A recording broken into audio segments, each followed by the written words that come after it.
Hello everybody, welcome back to another Microsoft Flight Simulator live stream. I hope you're all doing well. Happy Monday, my friends. Hopefully everybody's having a great start to the week. More importantly, hopefully everybody had a great weekend filled with lots of flight sim content, streams, flying, whatever it may be, videos. Good to see everybody here. Caleb, good to see you. Mr. Mar, welcome back. Hope you're doing well. 12 Cut, good to see you, dude. Sean Cassis, welcome back. Setsi, good to see you. Fatu, good to see you. Sean Cassis, already got you. Greg, good to see you, man. Boeing fan, welcome back. Cameron Evans, good to see you, dude. Welcome back. Hope you're doing well. Leonard Grant, good to see you, man. Welcome. Mello, good to see you. Gulb Air, good to see you. AntoniBaldo's in the house. Welcome back. JJ, good to see you, dude. 49 Whiskey's here. Welcome. Gaston is here. Welcome. Caleb, got you. Good to see you. Spotting TLV, welcome back. Tenure DeMoba, good to see you. Gordon, good to see you. Samoa Pilot, welcome back. Ada, good to see you. Captain Will, there's a name we haven't seen in a while. Good to see you, man. Hope you're doing well. Tyrix, welcome back, dude. Hope you're well. Michael, good to see you. Spotting, good to see you. Bomb Tech, welcome back. Dom, good to see you. Eugene, good to see you, my friend. Welcome back. Ed E, good to see you. Beluga, welcome. Hope you guys are all doing well. Thank you for tuning in today. Appreciate everybody being here. Again, some very unique ops today. So I pinned the answer. I heard a lot of people are like, this isn't a real flight. Why is he doing this? Why is he flying Air China? Anyways, I pinned up top, if you care to read, it's going to take you all of about 10 seconds.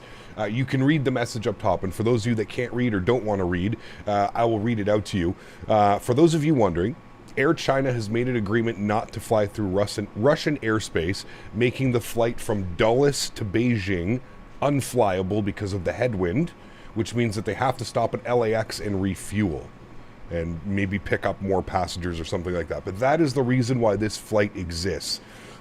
So the flight actually goes from Beijing to Dulles, Dulles to LAX, LAX back to Beijing. That's how this direct flight works. So I thought it was pretty cool. Somebody had actually brought it to my attention a couple weeks ago. And then huge shout out to Captain Nolan, actually, who was the one that put me onto this and gave me a bunch of information. So huge no floaties to Captain Nolan. I don't know if he's here today, but we'll get some no floaties in chat for Captain Nolan, who kind of explained the situation, explained exactly why this flight is what it is. So I thought it would be cool. I thought it would be different. Very rarely do you get to do like a foreign, like a domestic op in a foreign aircraft or something like that. So shout out to Captain Nolan for clarifying everything for me and kind of showing me exactly the reasoning behind this flight. So I thought it was going to be cool. I thought it would be really fun for you guys. I thought it would be something different. We don't get to fly Air China all that much. I don't even know if we've ever flown Air China here on this channel.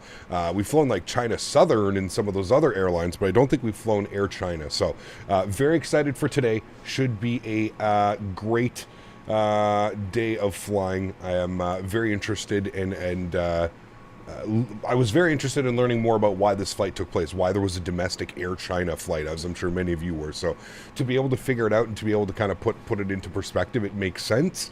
Obviously, with the sanctions over Russian airspace right now, all of that makes sense. So to be able to do, like I said, a domestic flight within the U.S. from Washington to Los Angeles in an Air China 777 doesn't get any cooler than that, right? And this is the exact aircraft that they operate this flight in. It is a 777-300ER, so real cool.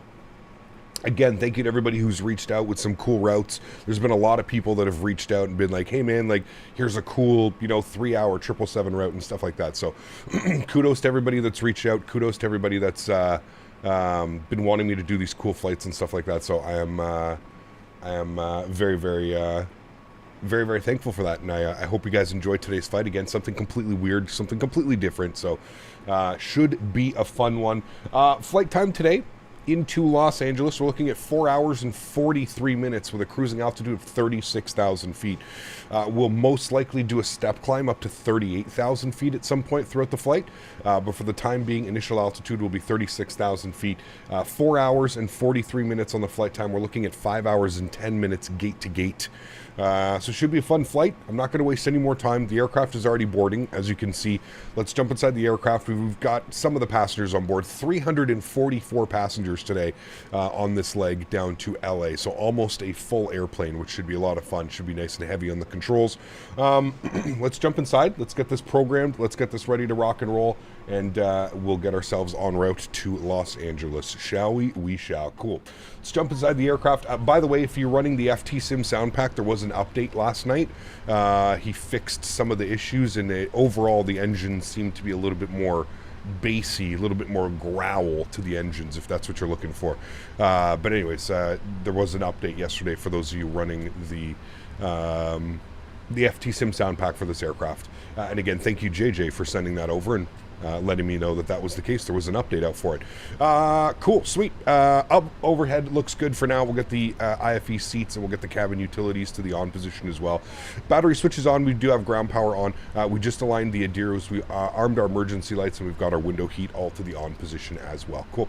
Everything looks good in the overhead for now. Let's come down here to the electronic flight bag. We're going to close that out. We're going to go to our electronic flight bag. We're going to request our data from SimBrief. There's our flight plan. You can see we're China Airlines Flight 818 service from Washington Dulles down to Los Angeles. It says cost index of 15. I'm going to change that. We're going to go cost index to like 150. We're going to, who cares about the virtual fuel that we're burning today? Zero fuel weight, that's the big one. We're quite heavy. This is the heaviest I've flown this aircraft, so this should be fun. 206,040. So the heaviest that I've flown this aircraft, so should be a lot of fun. Looking forward to this one. Now that that's inserted into there, let's go down to the FMC. Let's go our FMC tab. We're going to go to our pause init. Good. Sitting on the ground, IAD, KIAD. We'll throw that into our reference airport. We're going to grab our GPS position. We'll set that. We'll go to our route tab. We're going to do our route request. You can see SimBrief IED to LAX. That's the one we want. One thing that I need to do, I just need to make sure that everything looks good here. Do they have these? Okay, they do. Let me go to menu, PMDG setup, aircraft displays. We're going to switch this over to kilograms. And then we're going to go to equipment, and we're just going to make sure that we've got all of our calls on too, which we don't. So we'll put on 400, 300, 200, 100. 60 can stay off, and then we've got 50, 40, 30, 20, 10. Good. Cool. That all looks good to me. I am happy with all of that. Wonderful. I'll pop you over to the FMC and the legs tab. Good. Okay, cool. So let's grab our flight plan. Good. We can set the payload of the aircraft. 206 is the 0 fuel weight. Pardon me. We'll go ahead and set the fuel for the aircraft as well. SimBrief block fuel set. And the block fuel today was 42.7. Just going to confirm that is correct. 42.7 is correct. Good. We're going to select route. Good. We're going to give that a second. It says route requesting. Give it a second to populate itself. Once that's done, you can see that it turns to sent, and then we'll go ahead and plug all of that in as well. What don't you understand? Cap, what are your thoughts on the sound pack? Is it worth it? I do not really worry about those $2 to $3, whatever, so is it worth setting up? I would think so, Eugene. Just make sure you read the instructions, man.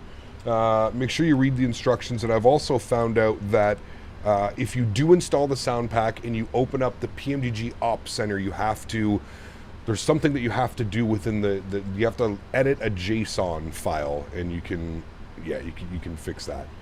But yeah, you'll have to do that every time. You didn't understand what Captain Riyadh said? What? Well, I don't know. Okay, let's go ahead and load the flight plan. Give that a second to load the flight plan. I might have already done that. I don't think so, but we'll load the flight plan. Howdy, Cap and Chat. Awesome choice of flight. Should be fun, Cam. Should be very fun, man. Yeah, looking forward to it. Rewind the video 10 minutes or read the pinned. Yeah, read the pinned message up top. That's the easiest thing to do.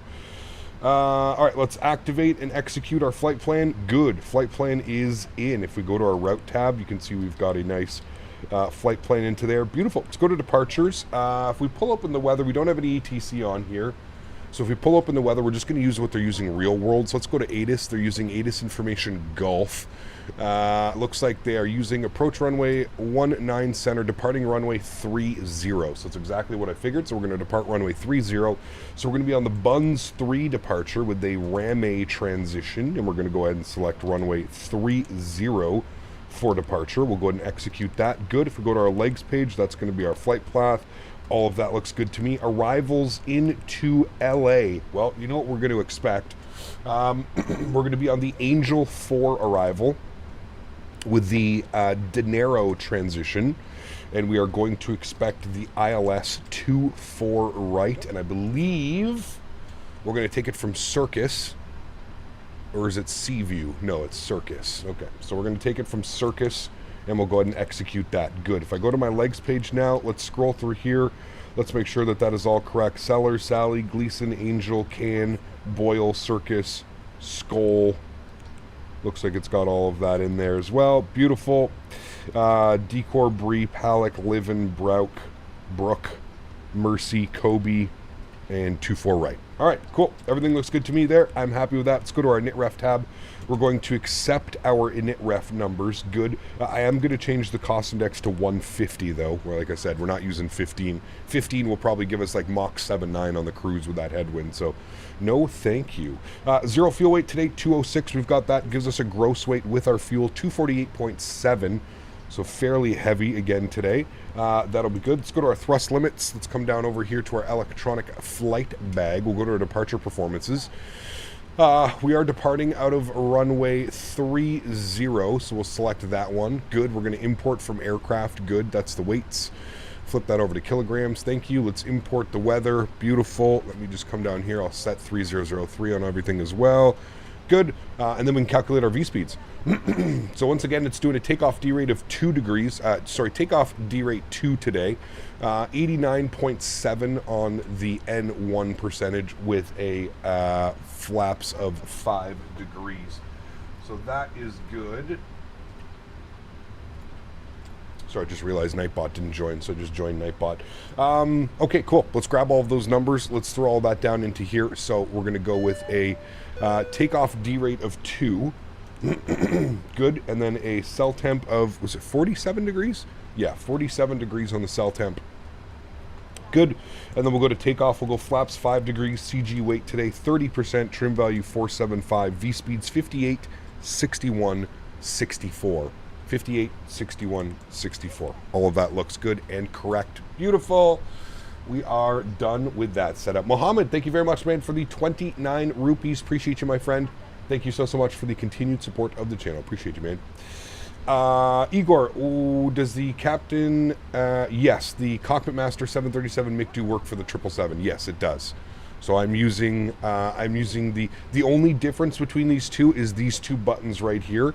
There's no alternative, and there's no FMC COM button, but they are there. So like if you press it, it actually presses it, although you're doing your cruise. So yeah, that's kind of how that works. Hope that makes sense. Speaking of which, we can go to our, we can load up our wind data now as well. Wind data has been requested. I thought it already had, yeah, there we go. Okay, I was going to say we should already have it. So we'll load up our wind data as well, which will help with fuel planning. So we've got wind data in there as well. We won't do the descent data yet, just because that's, we don't have to do descent winds yet. We'll do that when we get a little bit closer. So they have a 777 FMS as well. I would just get the 737 one because it works with the 73 and the 777 perfectly fine. It's basically the same layout, right? So the exclamation point's not working. Just give it a sec. Nightbot is coming now. Nightbot should start doing commands here in a second. Okay, cool. Everything is done there. I'm happy with that. We've got only about half the passengers boarded, so it's going to be a little bit until the rest of the passengers board up, but we can go to the ground services. We can close the main doors out here. Those will be ready to go. And then what we'll do is we'll spool up the APU. Now, I think there's new APU sounds as well that come with the FT Sim sound pack, if I installed it correctly. Can't wait to buy the whole wing cockpit setup for both Airbus and Boeing. Yes, it's going to be very nice. I do agree, man. Yeah. But I don't hear any... I don't hear any APUs. Okay, no problem. APU is spooling anyways. But yes, it will be great, dude. With the wing CDUs and stuff like that, I'm very much looking forward to that. Yeah, it should be awesome. Should be awesome. They broke the APU sound with the most recent update. I thought they... Yeah, there it is. Just takes a while. See the hydraulic pressure coming in.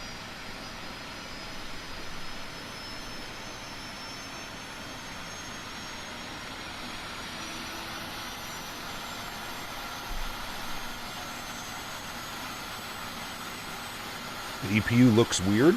Well, it's not. The APU exhaust is here. You can see that's why it's right there. That's the APU exhaust. So the APU is actually in there.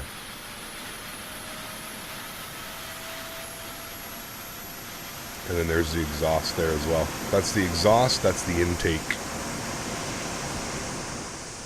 Pretty cool. All right.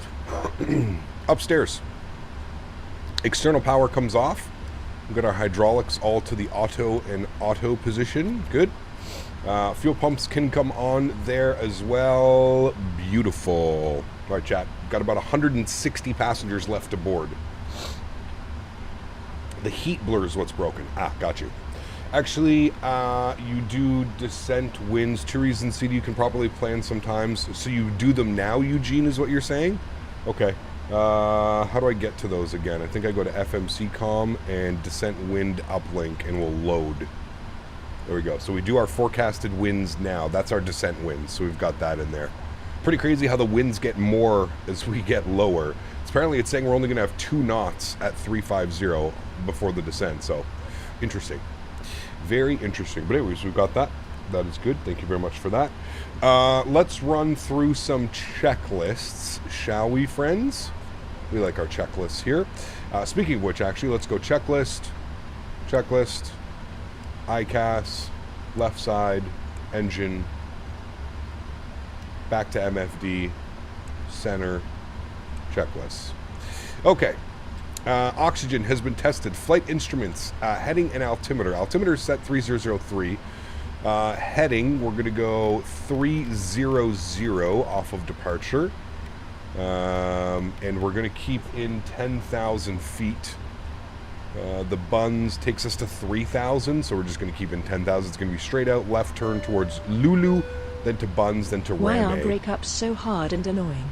Anyway, glad I'm here today. Hey man, huge no floaties to you. Thank you very much, Captain Lee, dropping the $27 donation. I appreciate you, my friend. How much did you donate before, Captain Lee? I feel like you should be on that leaderboard in the 3rd spot. I think you're over $50 this month, are you not? If you could get me a number, that would be great. But I remember you were at like $25 last time, and then somebody passed you.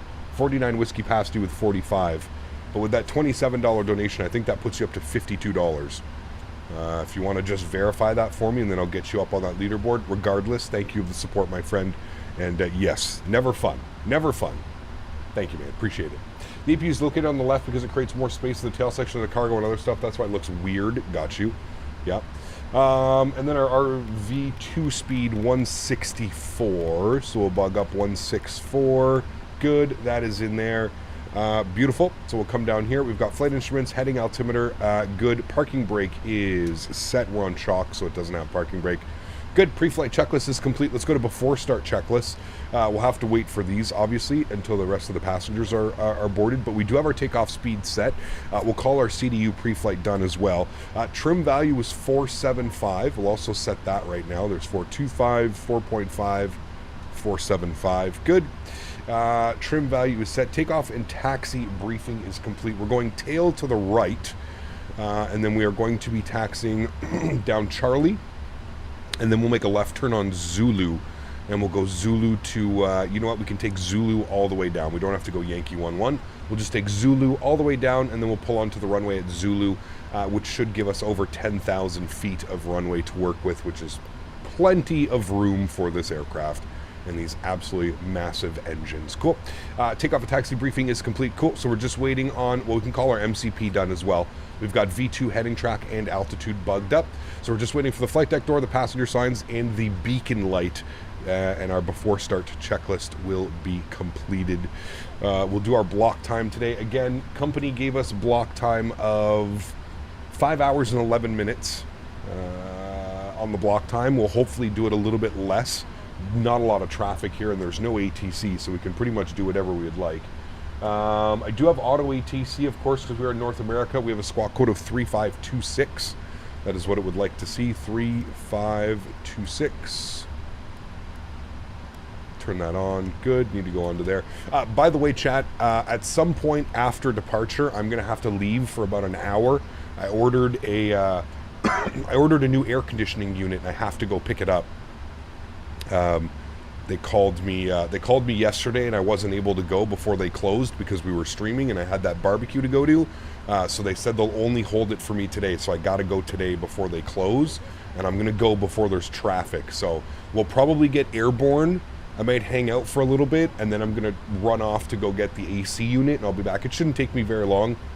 45 minutes or so I should be gone. So it'll be on cruise. We'll disconnect from VATSIM at the time so I don't get any issues, but I will be back, and we'll continue on the flight path. But I just wanted to let you guys know that I do have to step out for about 45 minutes this afternoon just to go pick up the new AC unit. I'm sick and tired of, like, my AC unit that I have here just, like, doesn't turn off. That I have, it's just not strong enough to do my whole condo. So I ended up buying a 14,000 BTU AC unit. So I've donated 50 USD this month, puts me at 68 CAD. Okay, cool. So yes, you are in second place. I will add that now. Thank you, Captain Lee. I appreciate you, my friend. Thank you, buddy. How was the barbecue? It was delicious. I had 2 hamburgers, pigged out a little bit. I had 2 hamburgers, had a bunch of different salads and stuff, and some little appetizers here and there. It was good, man. Yeah, it was good. A window unit. I have a window unit right now. And that's the one that struggles. It's a 10,000 BTU, and it struggles. Like the AC unit was running all night last night, and it it didn't get below 80 degrees in here Fahrenheit. For my Canadian friends, it's about 26 degrees, 25 degrees. It hasn't turned off in like in hours, so or days, I should say. So I'm going to I got a little stand-up unit, one that's going to go sit in the corner, and then I got like a window. I ordered on Amazon like a specific thing that'll let me put it into the window, and because I have weird windows, they're like the crank windows and stuff like that. But yeah, no, they're not HVAC, so yeah. 14,000 BTU should keep you plenty cool. Well, I'm going to keep that one cardial, and I'm going to keep the 10,000 BTU window unit that's in right now, and I'm going to use that one. Lee. So. Sorry, buddy. 49 Whiskey dropping the $25 donation. Just like that. Huge no floaties to you, 49 Whiskey. Appreciate you, my friend. And we've got GMC gifting 5 members to the channel. I appreciate you, man. Huge no floaties to you. Thank you very, very much for your support. I appreciate you. That is incredibly kind. Thank you, man. Yeah, 80 degrees, dude. When we're in like a heat wave like we are now, it just doesn't. I'm at the top too. I'm like floor 3 of 3 of my condo building. All the heat just rises, and it just, yeah. Right now, it's sitting at 81 degrees Fahrenheit in here, which isn't like the worst, but I think it's just a little bit too warm. Like anytime I'm away from like a fan or like a breeze or something like that, I start to feel hot. So yeah, thank you, Captain Lee. Appreciate you, my friend. Thank you, 49 Whiskey. Appreciate you, and GMC with the 5 gifted members, guys. If any of you got a gifted membership, please make sure you say thank you in chat. That's incredibly kind. I do the same. I got a 10K window unit running in the living room to keep the outside AC from running all the time. Yes, exactly. So I'm going to, like I said, I'm going to go pick that up today. It's ready to go. I got an unbelievable price on it as well. Got it at like 53% off or something. A nice one, a Danby. It's all black Danby. Comes with the hose, comes with the window attachment, but I said I'm going to put it up into my... the windows that I have are weird, so I had to order like a specific window unit from Amazon, so it won't be here till Thursday. But yeah, just replaced the 8K in my bedroom with a 12K. Nice. I have a 8K in my bedroom as well, and that does perfectly fine for me, man. No issues, man. Okay, 49 Whiskey, 25 bones. It's putting them up to 70 on the month. There we go. Thank you very much, 49 Whiskey. I appreciate you, man. Boarding is complete. Not yet. We're almost there. We're almost there. There's a lot of passengers getting on board today. I'll let you know when we're done. We've got 287 of 344. So we've got about 52 passengers left.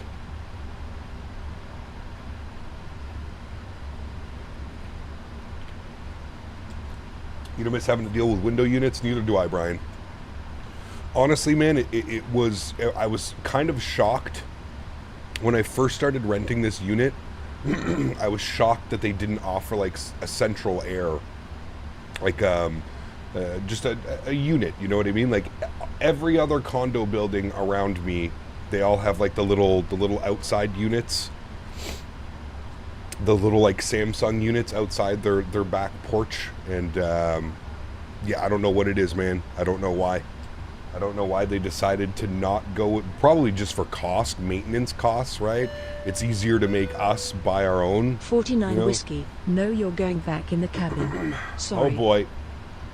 Dropping another $13, which is going to put him up to, if he was at 68 plus 18, that's going to be the new total. So 78 plus is going to put you at $86. Captain Lee, huge no floaties to you, man. 86 smackaroons. That actually gets you second spot. Captain Lee at 86. Sorry, that fan is probably blowing right in that. Let me get Captain Lee down here. 86 smackaroons. Guys, get some love and chat for Captain Lee dropping the 1364.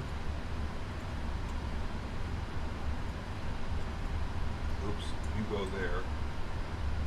Jetstar goes down. There we go. Captain Lee, thank you, man. Appreciate you, buddy. Incredibly kind. Thank you, bud. Can't the apartment complex replace the one you have now with something better? No, they won't. They won't. Like, the ones that I have now are the ones that I've paid for, Gigliottis. Like, I'm going to have 3 units now. I have one in my room. I have one up there in, like, the actual, like, AC spot where it's supposed to be. And then I've got the new one, which I'm going to go pick up this afternoon. Captain D-Tribs, what's up, man? Good to see you, dude. Welcome back. Hope you're doing well. Welcome, welcome, welcome. What was your favorite aircraft in the sim? I got right now probably this one, man. It's so good, and to have a big heavy aircraft finally to fly in the sim, it's incredible, and I really think PMDG did a great job with this aircraft. The way that it flies, the controls, the fly-by-wire, everything about it is just it's been really good. All right, let's get our fuel pumps on. I don't think we have center. No, we have no fuel in the center today. Good. Let's come down here. We're going to go to ground connections. Let's go and remove the chocks. Good, because we are on APU and we are on park brake, so that's all good there. We're going to go ahead and make sure that that is good. Chat, where's the lock button on this one? Where's the lock button on the door? Is it in the overhead? Where is it? I don't even know where it is. Is it like all the way up here somewhere or something like that? I feel like it's down here somewhere, is it not? It's to my left? Where? Oh, flight deck door? Is it this one?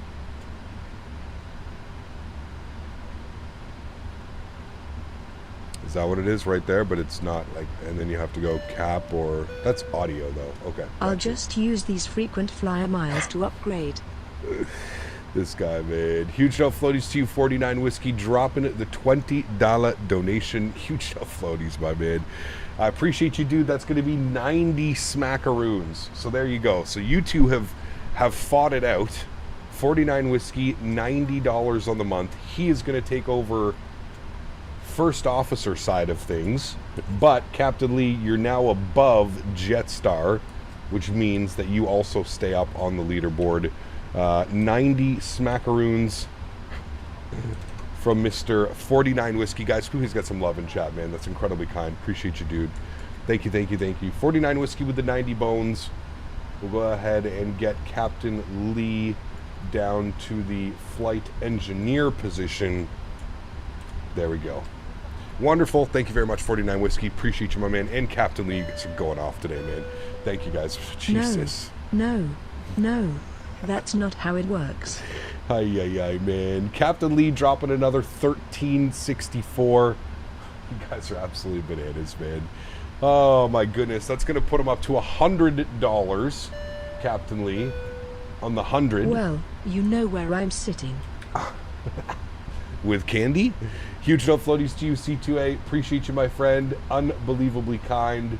Thank you, thank you, thank you, buddy. All right, I'm switching you guys once again. We are switching locations. Thank you, Captain Lee, once again. I appreciate you, my friend. 49 Whiskey. Flight engineer. There we go. All right. I think I hit something with that. Is it 92? 92. 49 Whiskey, thank you, man. Appreciate you, dude. Incredibly kind. Captain Lee, thank you as well. Incredibly kind. All right, we're good to go. Let's go to GSX. We are going to, boarding is complete, just finished. Prepare for pushback and departure. Beautiful. Up into our overhead. Everything looks good up here. I'm happy with that. Fuel pumps are on. Let's go and get our seatbelt signs on. Let's get our red beacon light on as well. And flight deck door has been closed and locked. Before start checklist is complete.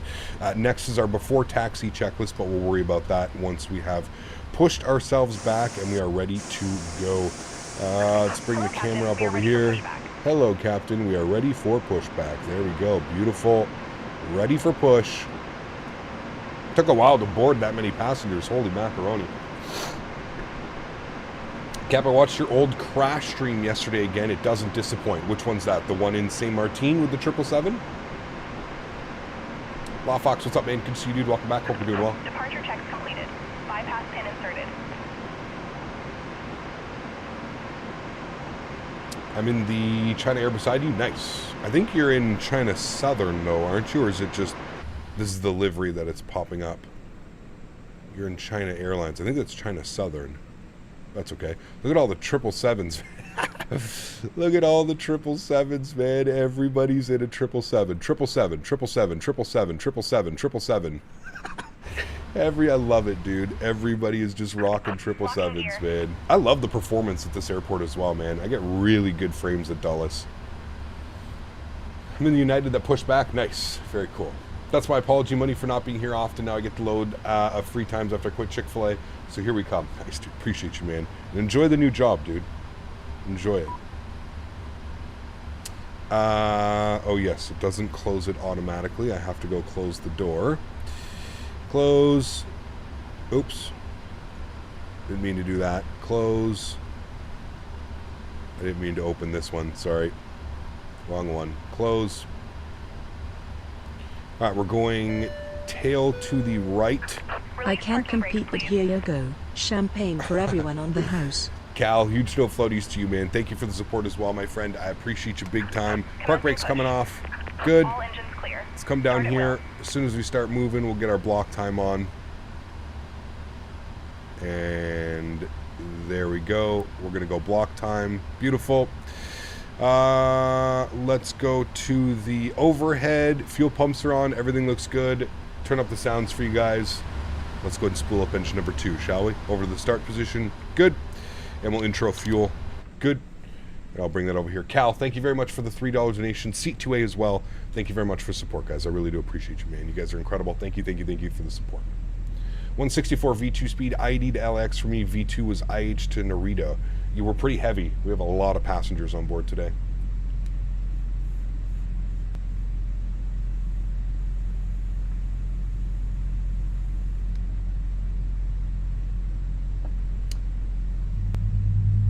Is the 200 next or the max? I don't know. They haven't really stated what it's going to be.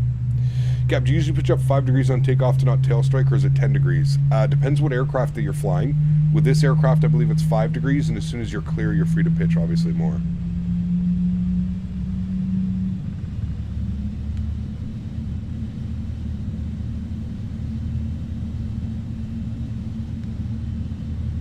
All right, good engine start on number 1.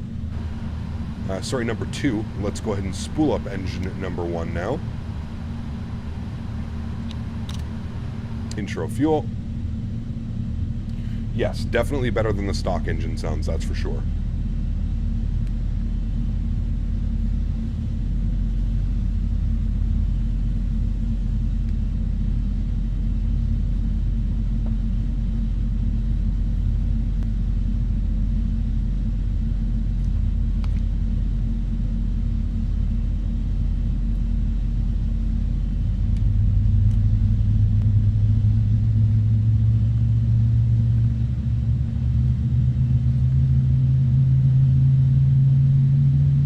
Take care, Captain Lee. Thanks for support again today, man. Appreciate you, dude.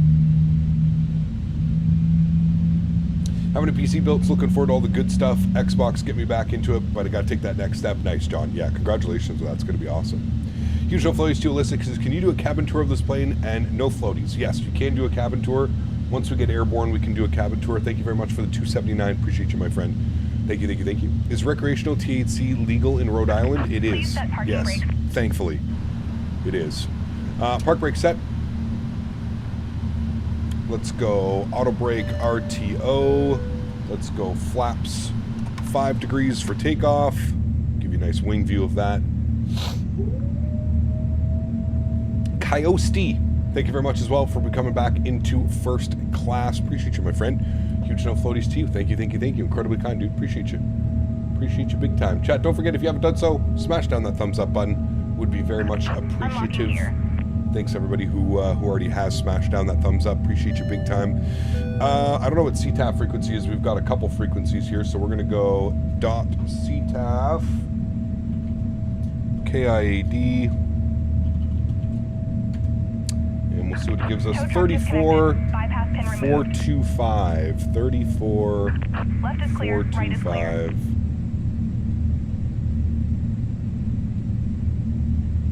Good, we'll tune to that now.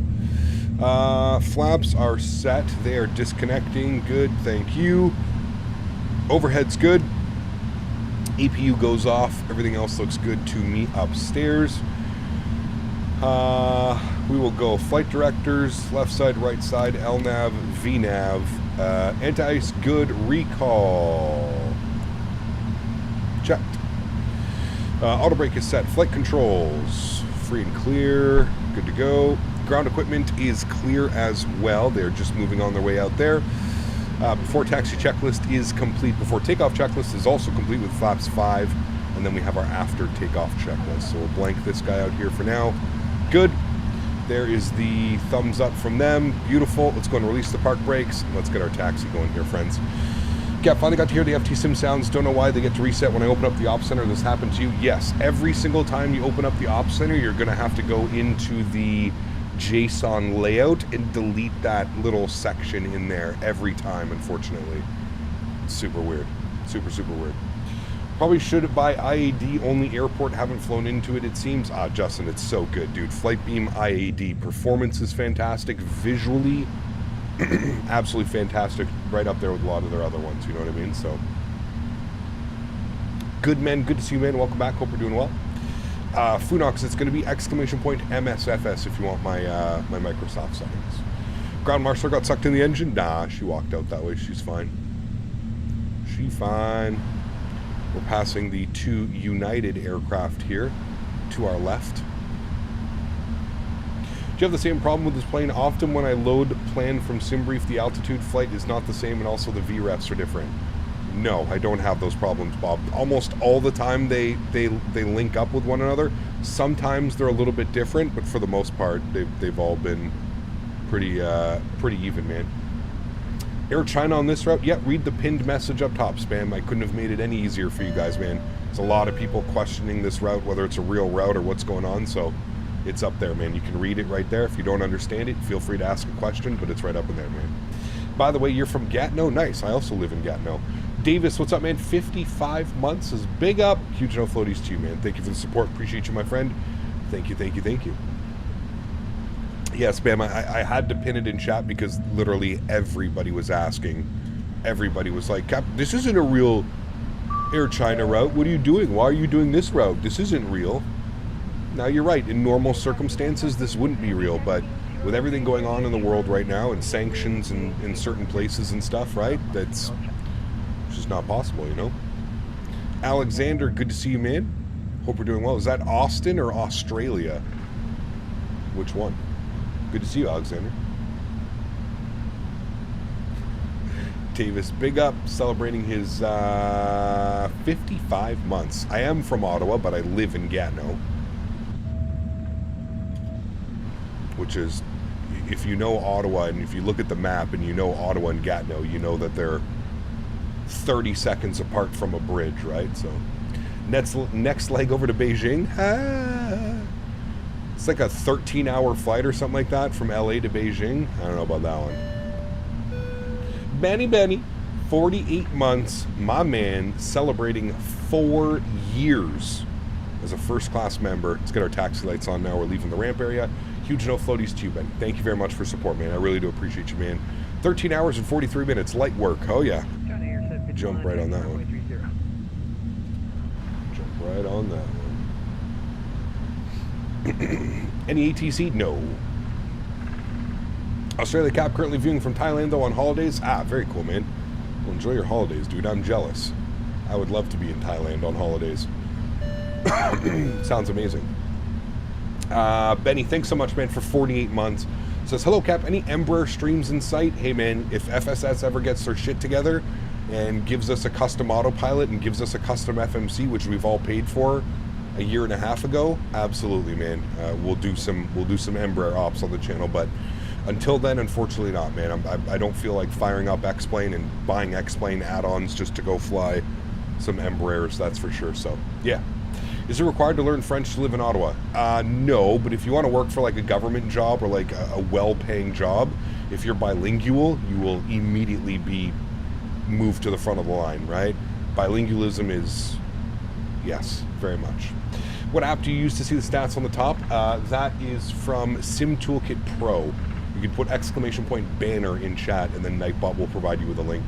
Come on, Cap, overnight trip to Beijing. I don't know, man. Tyrek, 6 months, appreciate you, dude. Says, will you do an A340 stream again? The last A340 stream that we did was when we were in the Tolless A340. Again, I don't really use X-Plane anymore, man.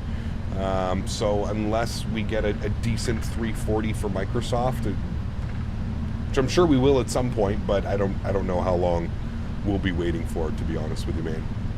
So I'm going to go ahead and say no. For the foreseeable future, probably not. Any ideas when we'll return to the MD-11? Next week, David. I ain't messing around, man. New planes, got to have some fun.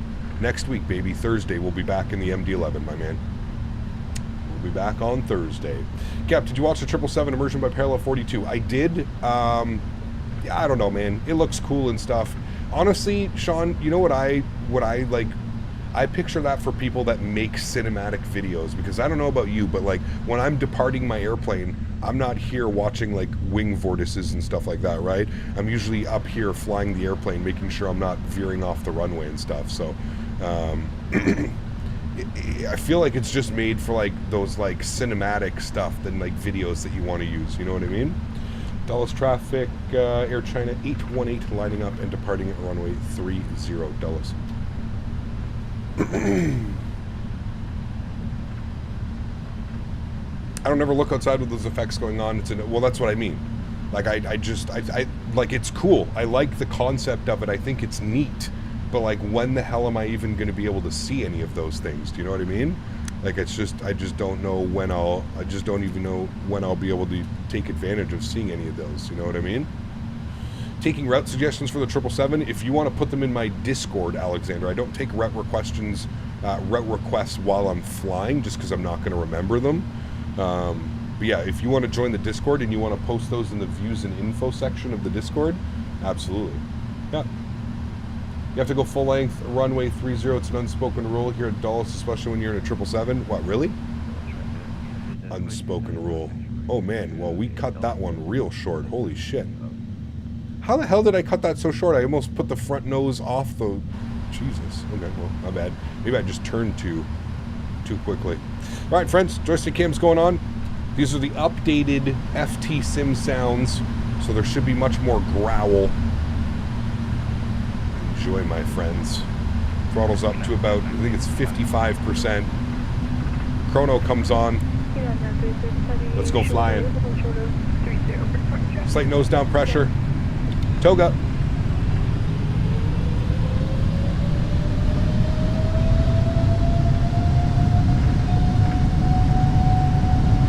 Takeoff power set. Airspeed's live. 80 knots. Neutral.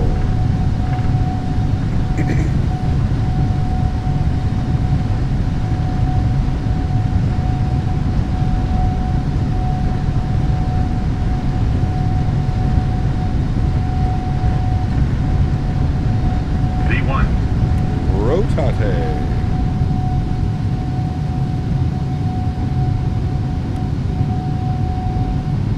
Positive rate of climb. Gear up.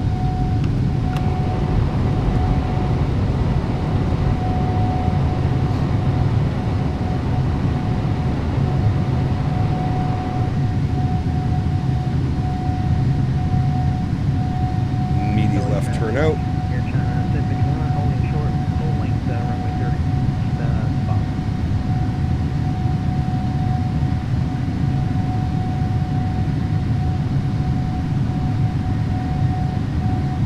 Love that immediate right turn out.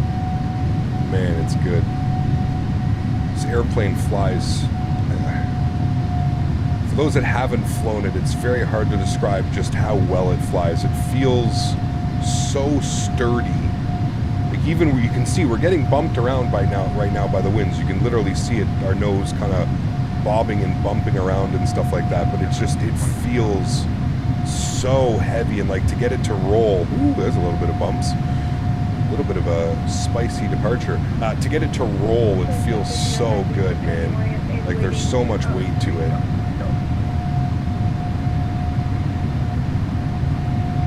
All right, 210 flaps up 1 degree.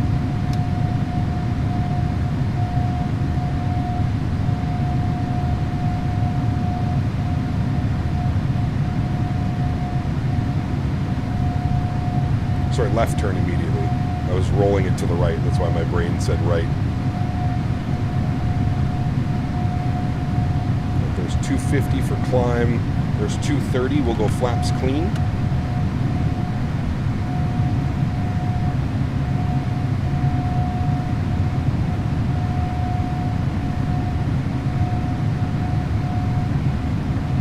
All right, we'll pitch for speed now.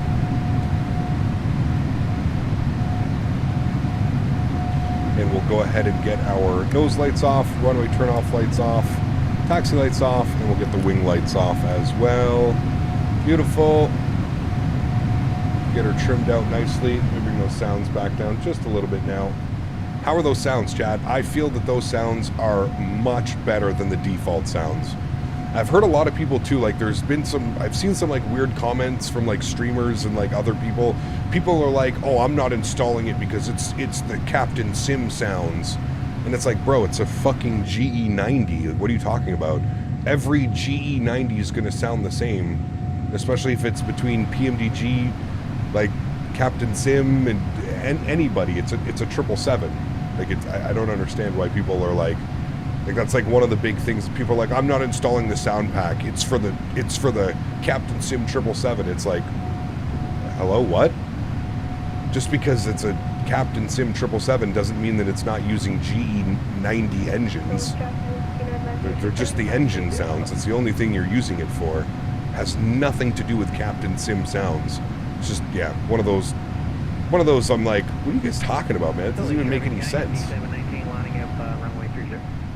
Just using it for the engine sounds. The rest of the PMDG sounds are perfectly fine. Do you know what I mean? Like, I have no problem with the rest of the PMDG sounds.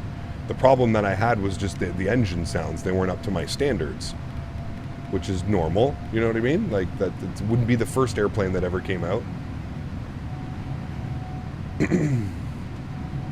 I'll actually fly right through it, Alyssa. They think Captain Sim uses Cessna sound. Well, I just don't understand the... Like, I don't understand the logic, right? Like, that's the one that boggles my mind a little bit. I don't understand the logic there. I don't understand how somebody can be like, oh, those are Captain Sim sounds. It's like, bro, what? It's a GE90. Whether the Captain Sim flies it on GE90s or they're still GE90s. You know what I mean?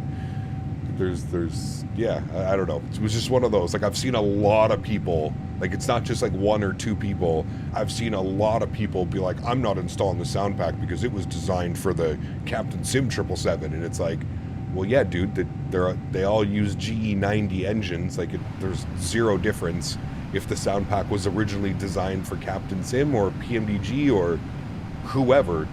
That doesn't make any difference, you know? Problem is that all of us with the Captain Sim 777 have heard these sounds for years, need a new pack for PMDG. Yeah, but again, a new pack how? It's the same engines. That is the most like me first explanation I've ever heard in my life. Anyways, man, I'm not here to argue with you, but they're GE90 engines. I don't understand why you would need a new sound pack of the same engines. A GE90 is a GE90. Whether it's for the Captain Sim or whether it's for PMDG, it's the same. And these sounds did just get upgraded. He just did an update to them yesterday, and they pushed out version, I don't know what it is, V2 or whatever, of these engines. So there just was a big update yesterday, so I guess they are working on the sounds and stuff like that. But anyways, it just seems to be silly to me that people are, like, that's their excuse for not installing a sound pack, is because, oh, well, these sounds were in the Captain Sim first, and it's like, okay, sure. Seatbelts over to auto. No. Oh, this has the no smoking. We'll leave that on. Leave that on auto as well. All the other ones have it as no electronics. But I want A350 sounds for the 777. Well, I just don't understand. Like, I get it. Yeah, okay. For those of you that have been flying the Captain Sim 777, you're used to this sound pack, but it's not like the sounds change on every different 777 that you're on. Every 777 that you're on in life is going to sound the exact same because they all have the same engine variant, right? Like, just... So I don't understand the logic of people being like, well, I wanted new sounds. And it's like, well, for what, though? It's the same fucking sounds, man. What do you mean you need new sounds? This is just like the biggest first world problem ever. with some people. But anyways, that's just my 2 cents. I think the sound pack's worth it. Now, I'm only using the sound pack for the engine sounds. Like I said, I like all of the other PMDG sounds. I like the wind noise, I like the cockpit noise, I like the air conditioning, I like the call outs. I have no issues with any of the other sounds. The only issue that I had was the engines. They sounded like tornado sirens. Like when you're on short final and stuff like that, or you're spooling up to depart, it just sounds like a siren going off. So yeah, just change the 3 files you have for new sounds. Well, I don't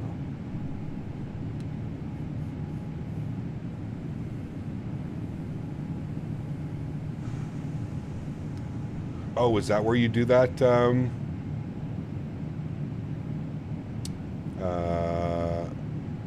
Malx, I didn't know you could do that in there, so that's pretty cool. Yeah. You know what? I'll get the FT Sim sounds. Hey man, like I said, $3.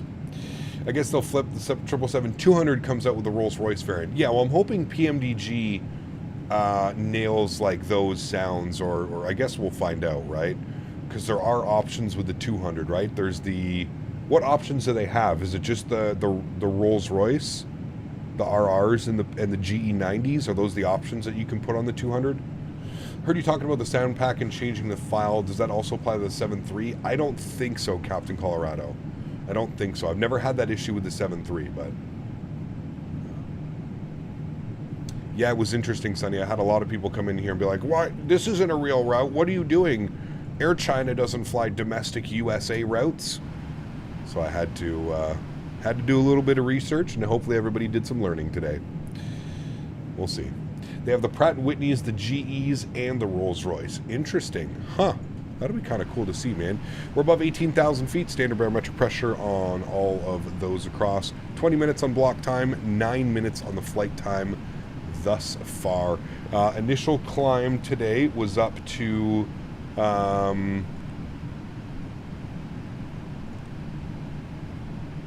36,000 feet, and it looks like we've got a step climb in about 863 miles up to 380. So there we go. It looks like our cruise, that's what we want on our mock cruise, about 0.84, sorry. So everything's looking good there. Cool. Happy with that. Beautiful. Hey, got a question. Can you turn off Canon visibility in the Phoenix A320? It doesn't work. Any solutions? Canon visibility. I'm sorry, I don't know what that one is. Do you know how you can change the wallpaper on the iPad for the 777? I just found out. Yes. Yeah, there's some liveries, actually. It's pretty cool. There's some liveries that are coming with like their own custom backgrounds and stuff. I changed it for my 737. I'll have to change it for this one as well. We'll have to do the Captain Canada. Oh, cabin visibility. Jesus, sorry, man. I try and read through so many comments. Cabin visibility. You have to go to the Phoenix Discord, and you have to download a file in the Phoenix Discord if you want to turn on or off the cabin visibility.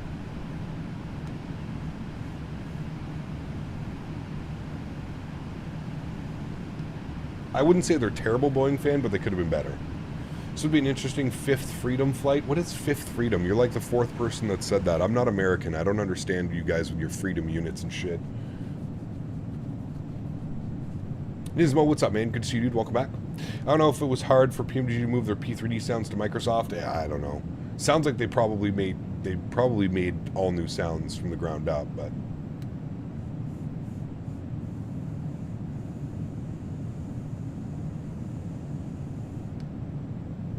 fifth freedom is a rule following foreign carriers to operate in countries other than their own. Okay. Interesting. Now, I'm wondering if Air China sells this flight, like, let's say I just wanted to go Dulles to LA. Could I jump on this flight? Or is this flight exclusively for people who are doing Dulles to Beijing with the quick stop in LA? That's curious. I'd like to know that, actually, if anybody knows that.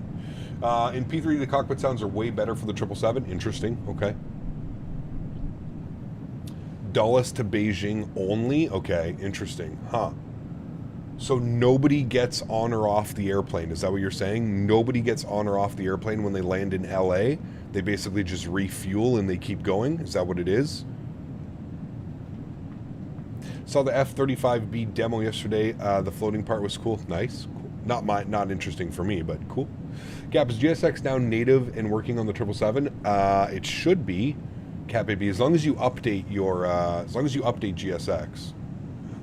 I've made peace with the 777 sounds. They are fine, especially if the FT Sim sounds are dog water. I don't think the FT Sim sounds are dog water. I actually think they make them better, Sonny. Now I'm only using the engine sounds of the install. So you can install the FT Sim sounds, which does like all sounds, hydraulics, flaps, you know, air conditioning, call outs, everything. I'm specifically only using the engine sounds because I think the rest of the sounds are fine. Yeah. People get on but not off. Okay, wait, so you can also take the flight then from LA to Beijing and you can come on in LA. Is that what you're saying? But you're not allowed to just go from Dulles to LA, if that makes sense. Sorry if I'm making this more confusing than it needs to be. Correct, nobody gets off. Qantas does the same thing, Sydney to New York trip with a stop in LA. Nobody's allowed to get off. It's only to refuel. Huh, interesting. You're right, on landing the default sounds sound like an air raid siren. Yes, that's exactly what they are. Joe B, what's up, man? If you get off, you go to jail. Well, you're probably not. Well, no, never mind. That wouldn't work. I guess it depends on your. But you'd already be stamped in. Now, travelers from China to the U.S. need a visa, correct?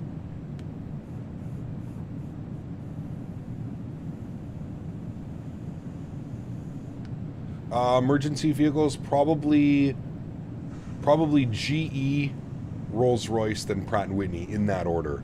I love the GE90s, man. They're incredible. GE90 number 1, Rolls-Royce number 2, Pratt & Whitney's number 3. It's sold as IAD to Beijing and LAX to Beijing. Got you. Okay. So you are allowed to get on. So if you needed to catch a flight from LA to Beijing, you could also jump. Sorry, you could also jump on the aircraft. Got you. Can I have the basic FT Sim plan for the PMDG 777 sounds? Correct. Yes.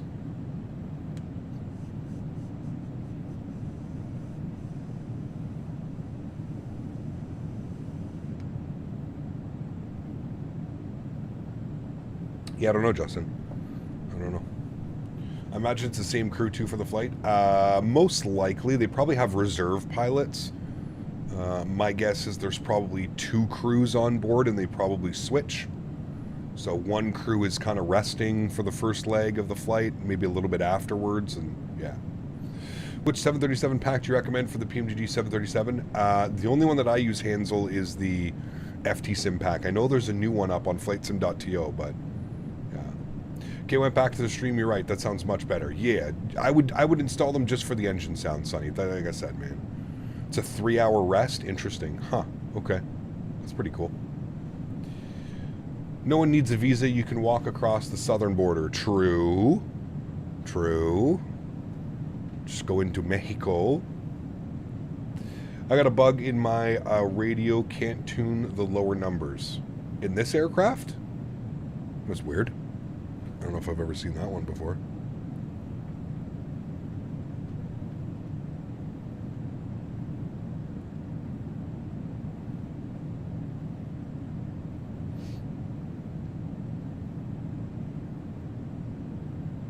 Cannot for the life of me figure out how PMDG thought that was acceptable. Well, I don't know, man. There's one thing that I'm noticing, Sonny, with some of these like older developers, sounds seem to be not as like predominant. Like I will say this, man, I love AnyBuild's airplanes. They're some of my favorite airplanes to fly, but their engine sounds are definitely not some of the best that I've ever heard.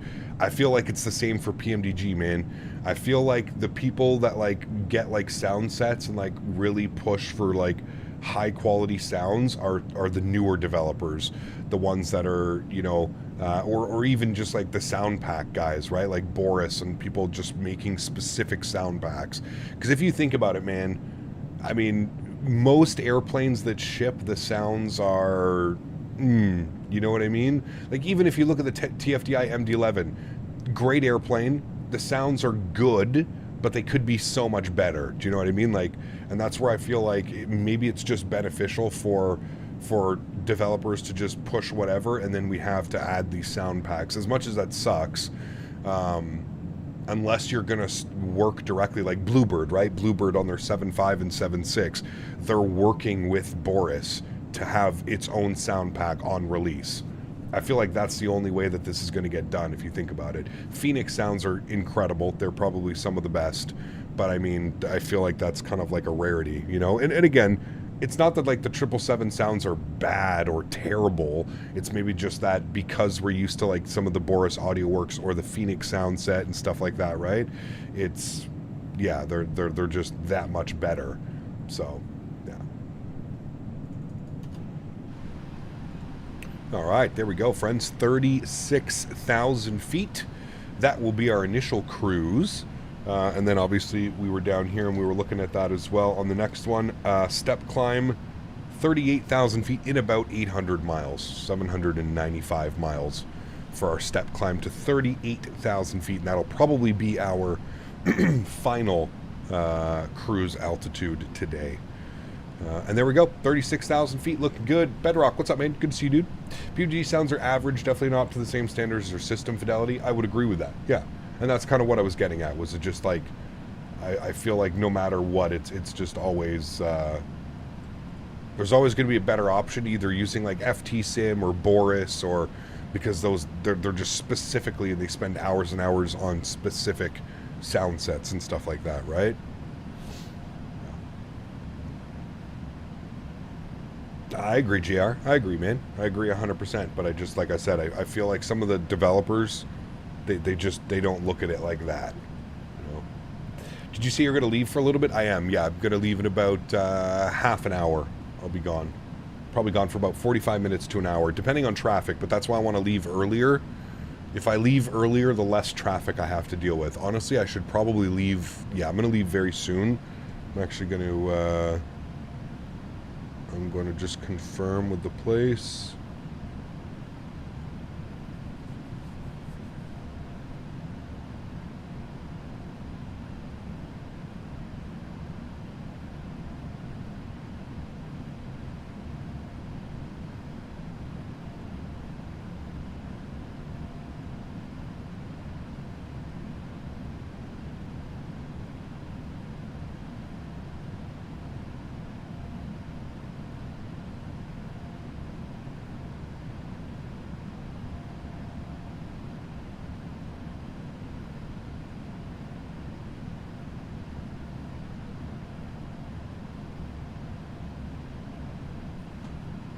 Where are you going? I got to get my new air conditioning unit. I bought a new air conditioning unit, man. I have a unit here, and then I have a unit in my bedroom. But they've, like, when it goes through heat waves, we go through heat waves every year for like 2 or 3 weeks here, where it just becomes incredibly hot. It's 82 degrees in here right now. My both AC units haven't turned off in probably 2 days. They just can't keep up. They just can't keep up with the heat of living in a condo as well, and living at the top where all the heat rises. It's yeah, it's brutal. So I was flying my usual route today and watched some biker get hit by a car. I shit on him and flew away. Jesus Christ. Seagull dropping the $50 donation. I appreciate you. Incredibly kind. Thank you, man. I really do appreciate that, dude. They're not undersized units well, maybe this one here. I have a 10,000 BTU and an 8,000 BTU. My place is 800, 900 square feet, something like that. Wasn't me, Phil. Huge show floaties to you, man. Thank you for support, dude. I appreciate you, man. Cap, you're telling me the inside of your house is 82 degrees. Correct. Yes. Way too hot right now. Now, keep in mind that is right behind the PC. There is some heat from the PC blowing up to the thermometer, but I would say it's probably between 79 and 82 degrees in here right now, which is way too warm. And I've got 2 PCs going, I've got lights, I've got all kinds of shit running, and yeah, it's I need a 82 Fahrenheit, not Celsius. If it was Celsius, I don't think my computer would be working. I will be happy if PMDG sounds 777 are updated by the time I get a new PC. Otherwise, I will get the FT Sim sounds. There you go. Yeah, nothing wrong with that at all. I just confirmed with the place to see if that would be okay. Okay, perfect. So I'm going to leave here, chat, in about 5 minutes or so. We're going to head out. Out of the biggest swamp ass, how are you not drenched in sweat? Well, I have fans. You know, part of like how I've been dealing with this is I have floor fans, like stage fans, essentially is what they are, right? They're on like a big swivel. You can swivel them up and down. So I have stage fans that I have positioned properly. So I always have a fan blowing on me. There's one here and there's one here, and they're kind of blowing in this direction. They're creating fans always going around me. But you can't hear it because I've just got it away from the microphone as well. So after seeing videos Xbox simmers are making with weird landings, I don't know if they deserve more than default aircraft. Well, I have to remember, dude, a lot of them are new, right? A lot of them are new. I'd suggest you draw your shades in the daytime. I have blackout curtains everywhere, Slab Trooper. Trust me, man, I've gone through like I said, man, every year we go through these 2-3 weeks where it just is incredibly hot and humid, and that's where the AC units can deal with like the warm. It's when it becomes humid and when it becomes crazy, that's where they have issues. And the sun, the way that my condo building is I get the sun for probably about nine hours. The sun is shining right on the front of my building, and it just yeah, man, like a greenhouse effect. So anyways, like I said, I got the new AC unit, 14,000 BTUs. So I'm gonna have 24,000 BTUs running for probably like a 700-foot wall, even more, because I've got one in my bedroom as well. So we should finally be good.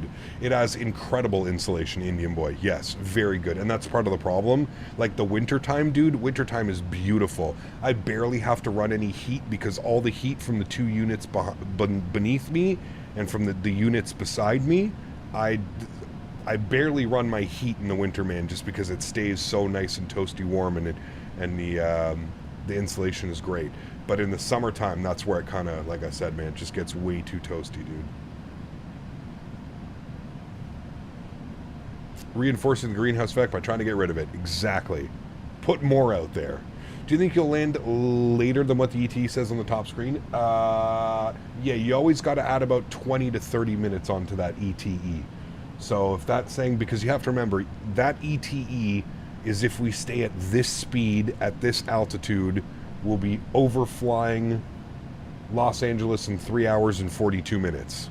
Obviously that doesn't happen, right? So as you come into an airport, you start to descend, your speed starts to come back, your ground speed goes back, right? So you always have to add about 20, 30 minutes onto that time. So realistically, we're looking to probably be on the ground in about 4 hours from now. That's realistic.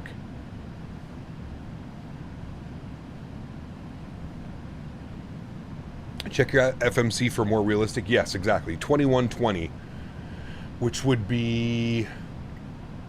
yeah, that's basically 4 hours and 5 minutes from now, is what this one's saying. 4 hours, 5 minutes, 2120 Zulu. Alright, Cucumber, good to see you, mate. Can you explain idle reverse? Well, instead of going full reverse thrust, you just idle the reversers. So you just open the reverse thrust. That's it, man. That's all idle means. Captain Hollywood, good to see you, man. Long time. Hope you're doing well. Canadian households will probably need to start installing central HVACs with the way climate is going. It's kind of surprising that it's not, Indian Boy. Like I said, man, I'm kind of surprised. All of the units that have been built around me now, like I live in like a newer area, but all of the units that have been built around me over the last, I would say 5+ years, they all have AC units. I don't know why they decided to build mine without AC units. Like we were talking about earlier, it's probably for the maintenance. They probably just don't want to have to, maintain them, and people kind of use and abuse things when they're not theirs, right? So it's easier to just make people do it. So, yeah. Canadian household. Sorry, you got that one. Yeah. How old is my place? Not very old, man. It was built in the 2000s. So Phil, 22 months, 2 months away from 2 years, my man. Says the AC here in the barracks will fail at least twice a year. It's especially brutal in Texas. My record was 92 Fahrenheit before someone came to fix it. Ugh. I could only imagine, dude. I could only imagine. That would be brutal. Cheap building management, and it's crazy because they're not, Mitchell. That's like another thing. Like, I've had problems, dude. Like, I had a leak. There was a leak in the roof. We had a crazy storm. It blew the shingles off a small little portion of the roof. It was raining like crazy. It leaked inside. It came into my kitchen. Dude, they came, they cut the whole ceiling out, put new ceilings in, new light fixtures and stuff. They ran new electrical wire. Like, they're not cheap. That's what's crazy. That's why I don't understand it. Like, they're not cheap at all. Like, if you have a problem with your unit, they'll be here within 72 hours and they'll fix everything, like, properly. So I don't understand. And they're huge, man. The company that I rent from, they got fucking buildings everywhere, man. They're huge company. And they also own, they're also a construction company. So it's a construction and they own the development. So they build their own and they own them. So, like, dude, they had tons of money, dude. Tons and tons of money. All right, chat, I'm going to step out for a bit. If I leave now, I should be back in about 45 minutes to an hour. I'm going to be keeping an eye on stream. Fingers crossed nothing happens because I won't be able to be here to fix it. So the Discord link isn't working. Try putting it in a new browser. Put ! Discord in chat as well. Nightbot will bring you a new one, or check the link in the description. Open it up in a new browser. Sometimes your browser will block Discord links and stuff like that. It's really weird. I don't know why, but yeah. All right, I'm going to disconnect from VATSIM for now, so I won't be there. 10 for the 15th time, man. I'm going to pick up a new AC unit. I have to go today. I was supposed to go yesterday. I couldn't because of stream and a barbecue, family barbecue that I had to attend to. I've got to go pick it up today. They said that they'll only hold it. I bought the last unit on an unbelievable sale. So they're not going to hold it for me, so I got to go pick it up, man. I don't have a choice. And if I leave now, I'll beat the traffic. There won't be any traffic, so I won't be gone all that long. So I'm going to put the tunes on, and I will be back in about, I would say about an hour. 45 minutes to an hour. I'm going to leave now, and hopefully you guys behave yourselves. Right? Right. Who's going to be here for a while that I can make moderator for? Wow, fuck.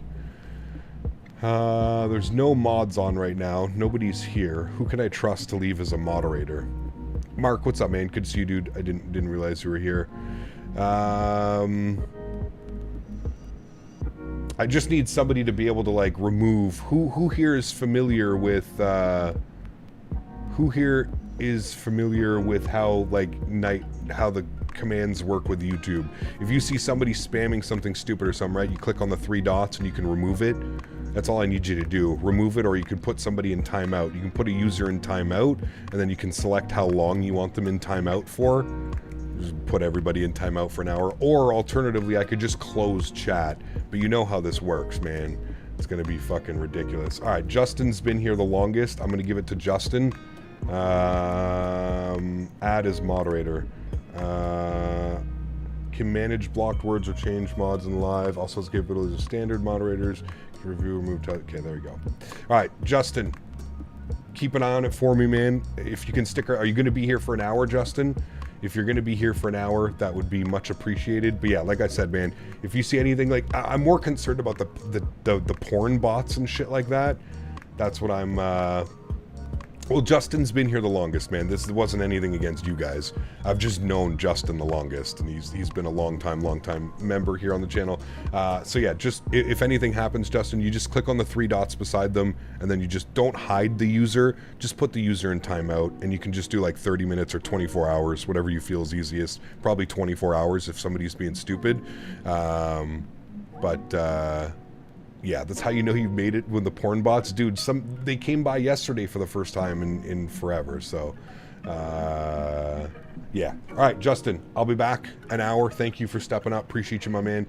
And, guys, enjoy the tunes, enjoy the views, and I will get back as soon as I can.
me was all you tried when you were around. I've been told too many times now. Yeah, loving me was all you tried when you were around. I've been told too many times now. But somewhere I go and hide, looking for a new start. Yeah, somewhere I go and hide, looking for a new start, for a new start. Looking for a new, looking for a new, looking for a new, looking for a new. Don't wanna be trapped, don't wanna be down, don't wanna be stuck in this town. Don't wanna be trapped, don't wanna be down, looking for a new start.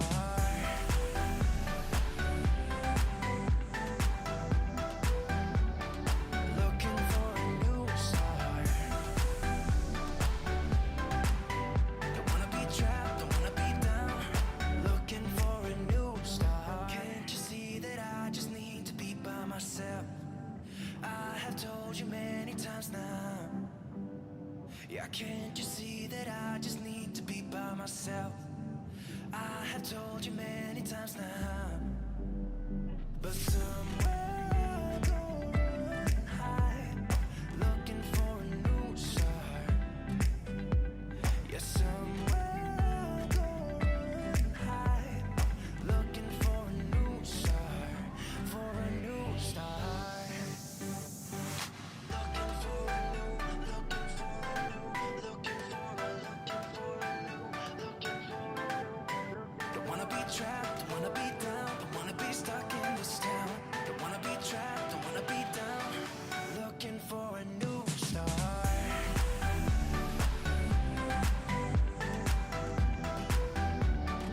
Looking for a new start. Don't wanna be trapped, don't wanna be down, looking for a new start.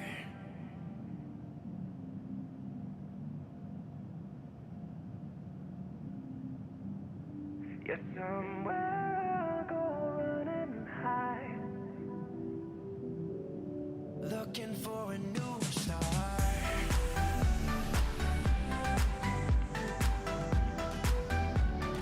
Looking for a new start.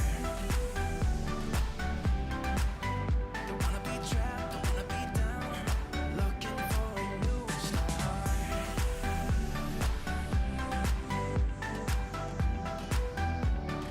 Looking for a new start.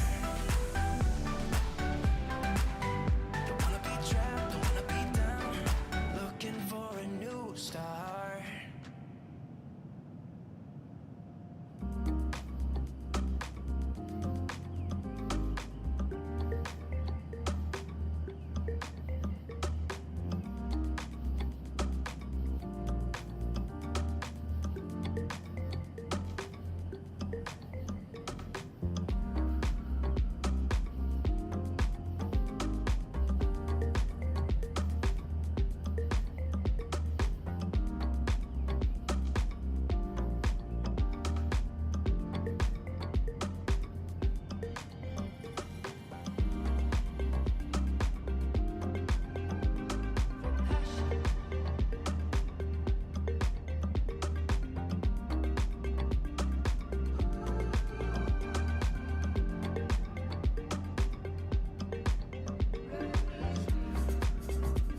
All right, guys, we're back.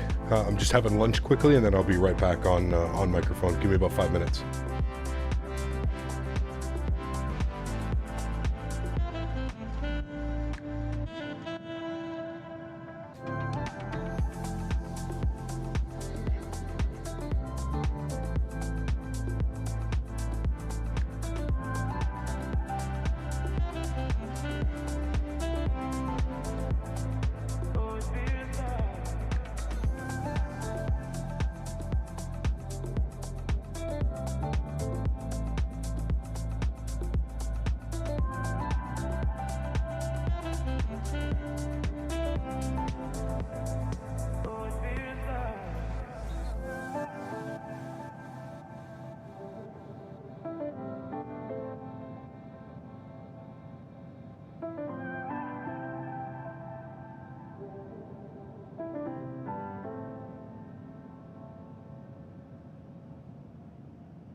All right, my amigos, we're back. Thank you for the patience. It is very much appreciated. Now, I'm not even installing the unit yet. I have to wait for an adapter to come. I ordered an adapter on Amazon. My windows are weird here at my condo. The way that they don't open like traditional windows. So I had to order a like screen door. Like, so it's super tall. It's 90 inches. The it like expands to 90 inches and it has a slot for the thing. Actually, give me 2 seconds. I just wanted to check the model of that. Give me 2 seconds. Sorry, chat.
All right, cool. Thanks, guys. Appreciate that.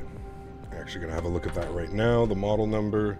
I need to see the exhaust vent size.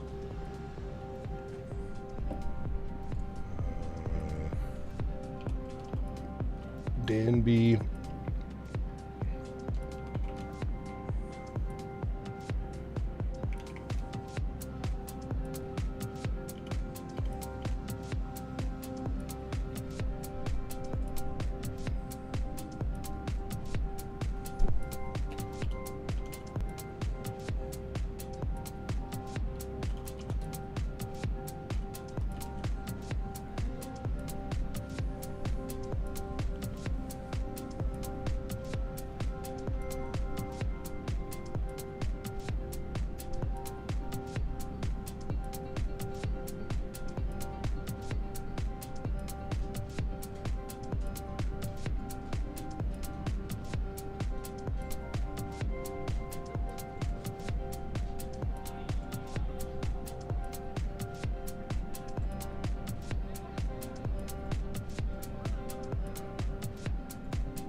Okay.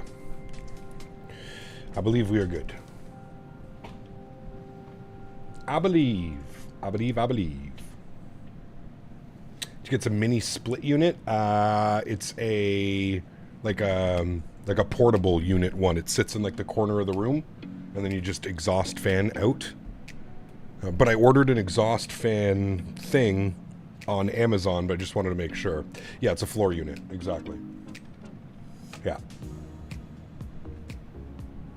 Yeah, unfortunately there's no central air here, and my my single window unit is just, it's struggling, AJ.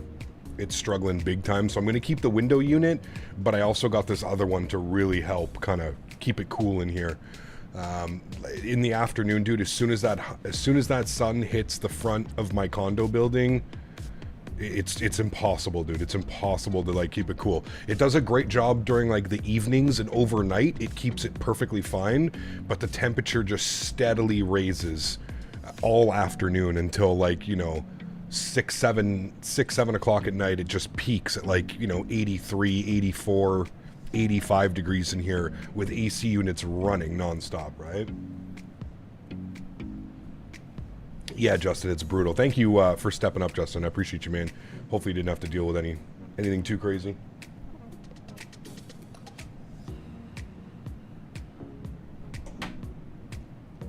But no, I got it for an unbelievable deal, man. It's regular $700. These guys had it on sale. I paid $330 cash, no tax. I love companies that do that, man. The guy texts me, he's just like, if you want to pay cash, there's no tax. Done. See ya. Let me stop at the bank real quick for you. Yeah, $6.99 is the retail price. $700 Canadian. I paid $330. New in the box.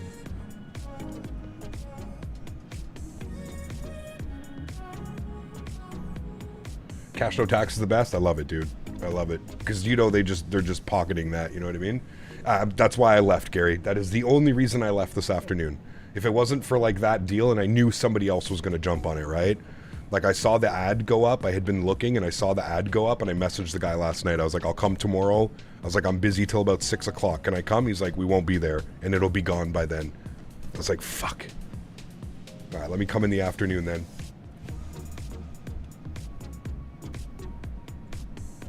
Ada, just put exclamation point MSFS in chat. And then Nightbot will give you the command for that. Like, I was going to have a problem because of you sharing 200 people in here. What do you mean? No, I don't give a shit, Eugene. You don't know where I bought it from. You don't know what company I bought it from. You know what I mean? Do you have to drain the unit? So it's got it's self-evaporating Yeti, but on very, very humid days, you might have to, yeah. But the guy, like, I was reading the thing, and the guy said there's like the unit will warn you when the tank is getting full, and then you just empty it. It has a drain plug. You just empty the drain plug out the back. You think the 777-200 will come out before the 747? Yes, absolutely.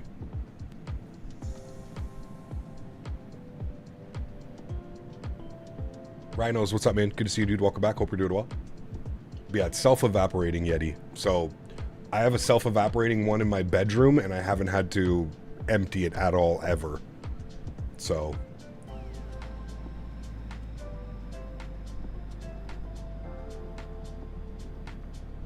what are we going to? Europe? We did some Europe flying. I mean, we left Amsterdam the other day. Next week we'll do some Europe, man. Greg, what's up, man? Good to see you, dude. Welcome back. Almost forgot we're also getting the Max. Yep. The Max from PMDG.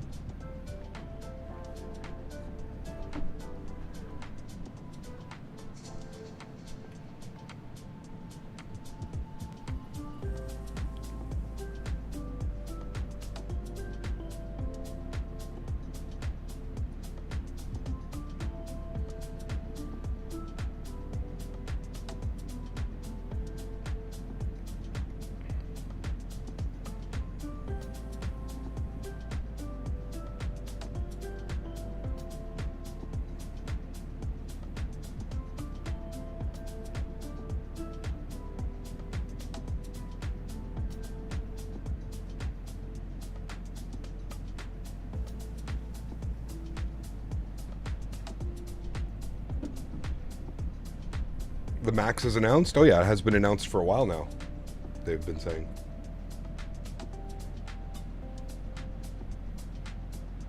I have ARC. I can't tell you what it is, ARC. The only thing I changed was I started using add-on linker. So I only install the sceneries that I'm flying into now, and my performance has been spectacular since doing that.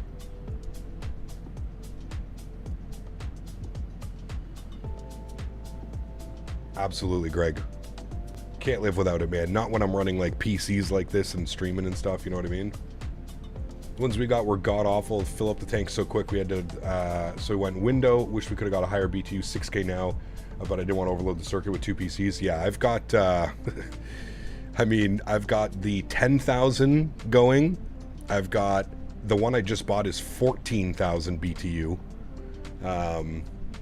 And then I have a 6,000 or a 7,000 in my room, which does my room perfectly. But it's the living room and everywhere else that's just struggling to stay cool, man. CRJs aren't bad, Michael. They haven't been updated in forever, so it's kind of difficult for me to suggest flying the CRJs. I would wait for the update to come out if you were going to purchase them. They should be getting an update. Keyword is should. I don't know when that update's coming, but I would wait for the update. Cap, would you recommend buying the Thrustmaster Boeing Yoke? Absolutely. It's the best yoke on the market, Felix. Hands down. You will not be disappointed at all. I've yet to speak to somebody who hasn't just been absolutely in love with it.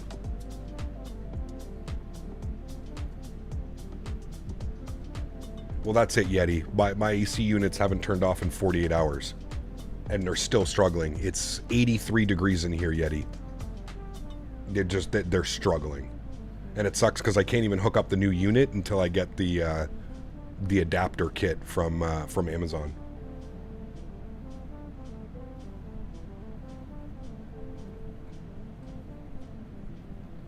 I've been flying with the Boeing Yoke for 2 days now. It's different. Yes, it's amazing. I love it.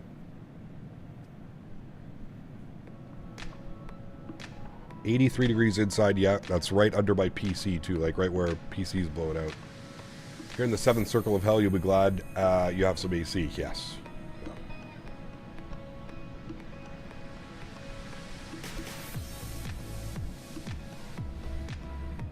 Yeah, that's brutal, Yeti. Is add-on linker easy to use? Yes, there's some great tutorials online as well, Arc. But yes, overall it's been pretty simple to use.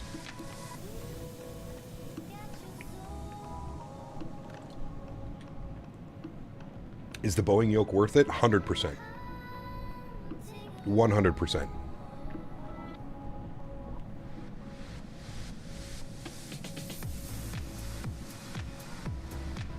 I have no clue, Rhino.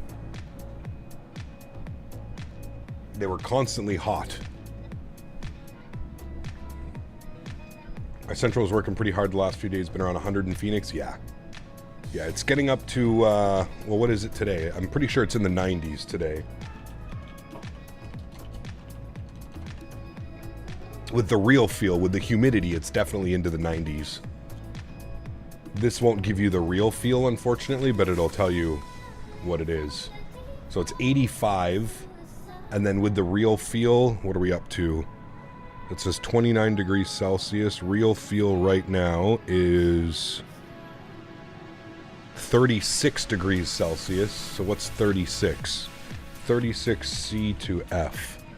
97 degrees outside. The real feel, it's 97 here.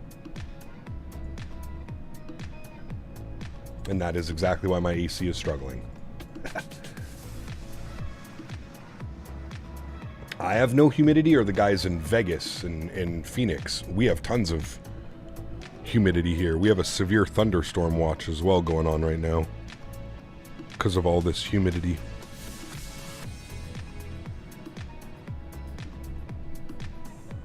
Feels like 109 in Florida. Oof. Can you use the Airbus side stick on a Boeing aircraft? Yes, you can. Absolutely, Max. I have a Honeycomb Alpha Yoke. It's pretty good as well.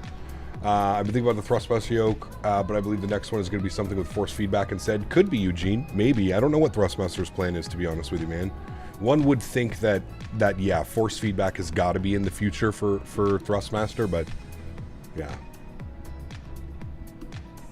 Oh, we get it up here too, that one weird channel. Yeah. Do you have your whole SIM installed on a large hard drive? I'm guessing not on SSD. I'm trying to decide if I should buy a larger SSD or have it installed the SIM in non-SSD. So Andy, my simulator is installed on a 1 terabyte M.2. The simulator itself is installed on the 1 terabyte. It's its own drive, M.2. And then I have all my scenery on a storage SSD, a 4 terabyte SSD. And that's where all of like all my scenery and everything is there. The simulator, the airplanes, and like liveries are all installed on the 1 terabyte hard drive, or sorry, the 1 terabyte M.2, and then all of my scenery is on the 4 terabyte SSD. Still cloudy in LAX? I have no clue. Probably not. It's probably burned off by now, but we'll have a look. VATSIM weather, ATIS information, alpha winds are 240 at 86 mile visibility, haze broken at 700. So yes, it is. Maybe that'll burn off by the time we get there, because it'll be later in the afternoon, but I guess we'll have to wait and see. Including things you bought from the market. Well, the marketplace stays in its, those are in the, I don't really buy anything on the marketplace, Andy. I think I have 2 sceneries from the marketplace. Fly Tampa Copenhagen, because they didn't have their launcher ready, so they sent me a marketplace key for it, and then that's it. But all the handcrafted airports and stuff, that all gets installed on the not the community drive.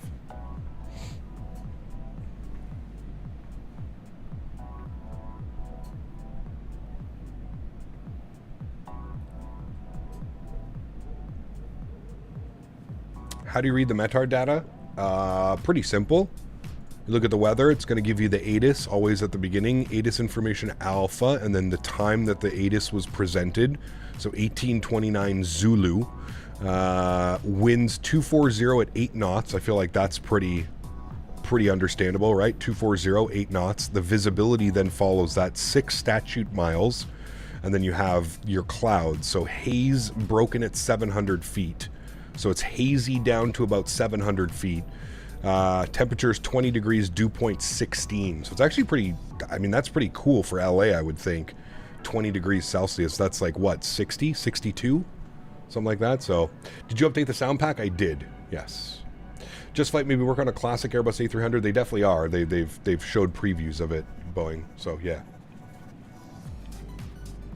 They're doing the A300 that has the A300 that has the engineer panel. They're doing like the old school A300. Cat, could you link the video you watched for the add-on linker? I didn't watch any videos, Arc. I had some friends that helped me out. But I don't think you can go wrong, man. Just you know, put in YouTube or put in Google add-on linker tutorial, and there's probably going to be 150 tutorials that pop up. Maybe just find the one that has the most views or the most likes, you know?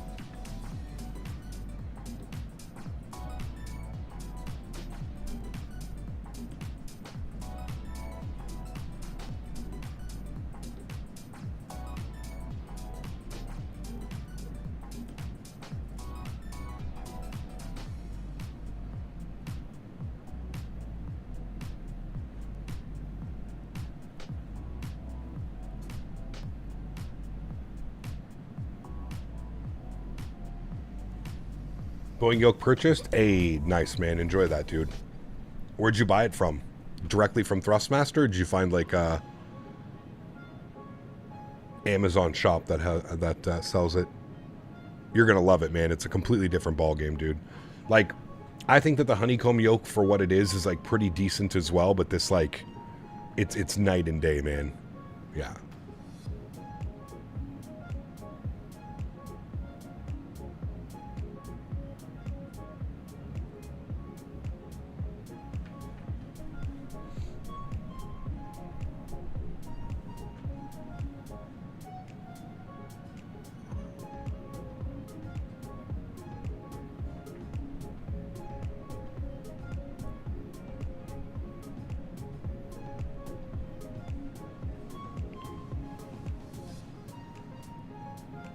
Hey Gap, it's been a while. Hope all is well. So which should I purchase first, the MD-11 or the 777? That's up to you, man. They're both really good aircraft. Yeah. Amazon found a deal couldn't beat. Anyone want a honeycomb yoke?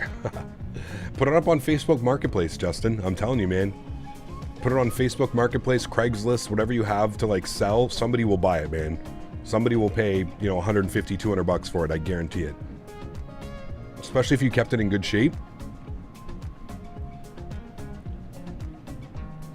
Do you use Microsoft on Steam? I do, yes.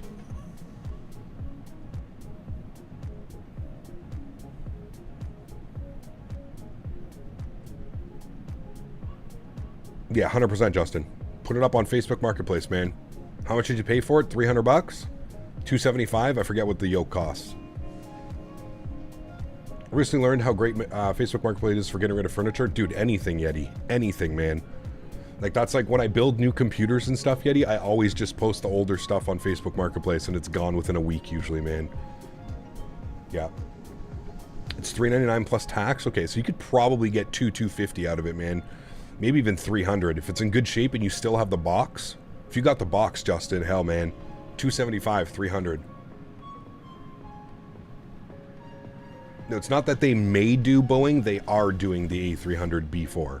They are doing it. It is in development. It's not they may be doing it. They are doing it. Default stuff in Marketplace, add-ons, go to the official folder. Yes. You even have the box. Ah, man, you're set, dude. You are set, sir. Take some nice pictures. Show that you got it in the box and everything. Say it's like, you know, 3 months old, 4 months old. Decided to get a different yoke. Done. Gonna sell the SciTech pedals. There you go. Were we supposed to get a modern avionics for the A300? Yeah, it's coming. It's coming, Dom. They confirmed that it's coming as well. I'll buy the box for 15 bucks. Nothing in the box, though.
She could sell your Alpha Yoke for top dollar. I always keep the boxes, man. I have like I have a walk-in, I don't even know what it is, like a little walk-in storage thing, and they've got all the it's got it's just full of like boxes of all my computer shit, dude. Motherboard boxes, graphic card boxes, boxes for the pendular pedals, the yokes, everything that I've got over the years. I was looking at your graphic preference in Discord. They are 3 years old. Still relevant? Yep. Still the same, John. I really don't mess with the sim, John. I find a graphic setting that works well and has good performance and good visuals, and I usually just leave it, man. Go 49 whiskey. Mofo, 1 year. Promoted to 4 bars. Keep up the great streams, Cap. Huge no floaties to you, man. Representing his captain.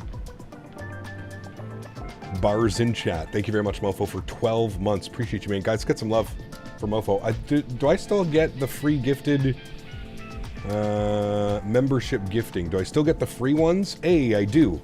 Let's give away some gifted memberships, chat. As chat likes to call it, I am money laundering on my own channel. Yes, sir. I forgot that they did that. If you have a certain amount of members, YouTube gives you 10 members a month to give away. So there we go. 10 new members to the channel. You're welcome. Actually, thank YouTube, not me. Has nothing to do with me. That's YouTube being nice. There we go. Everybody that got a gifted membership, make sure you thank YouTube in chat. Let's get some no floaties for YouTube. On which setting is your glass cockpit setting? I believe it's set to medium. Yeah. Hey, you had to click the button. True. True. No floaties to YouTube. 10 gifted members. I mean, that's what? That's like 50 bucks. Money laundering at its finest, chat.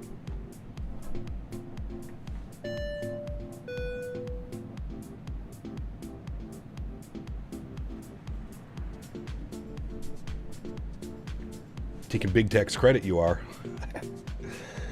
Nice. Oh, Cap's so generous, I'm blushing. Exactly. See? You catch those memberships.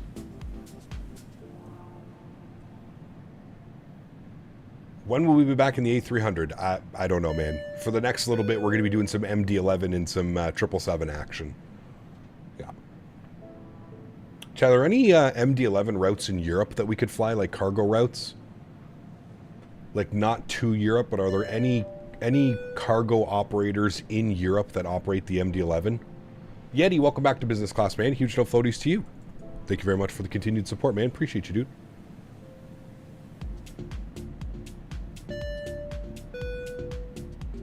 Lufthansa Cargo doesn't exist anymore digital, unfortunately, man. Martin Air? I don't know. Lufthansa did operate the MD-11. We could do some retro Lufthansa ops again on Thursday.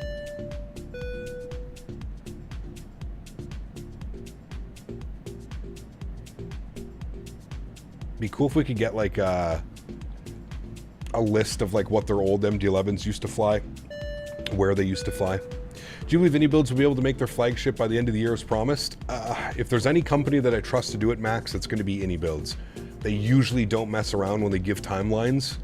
They're not one of the developers that'll kind of just string you along. Phoenix. Sorry, a little tickle in my throat there. Yeah, so fingers crossed, man. Could dig up some via FS Dispatch. Okay, that'd be kind of cool.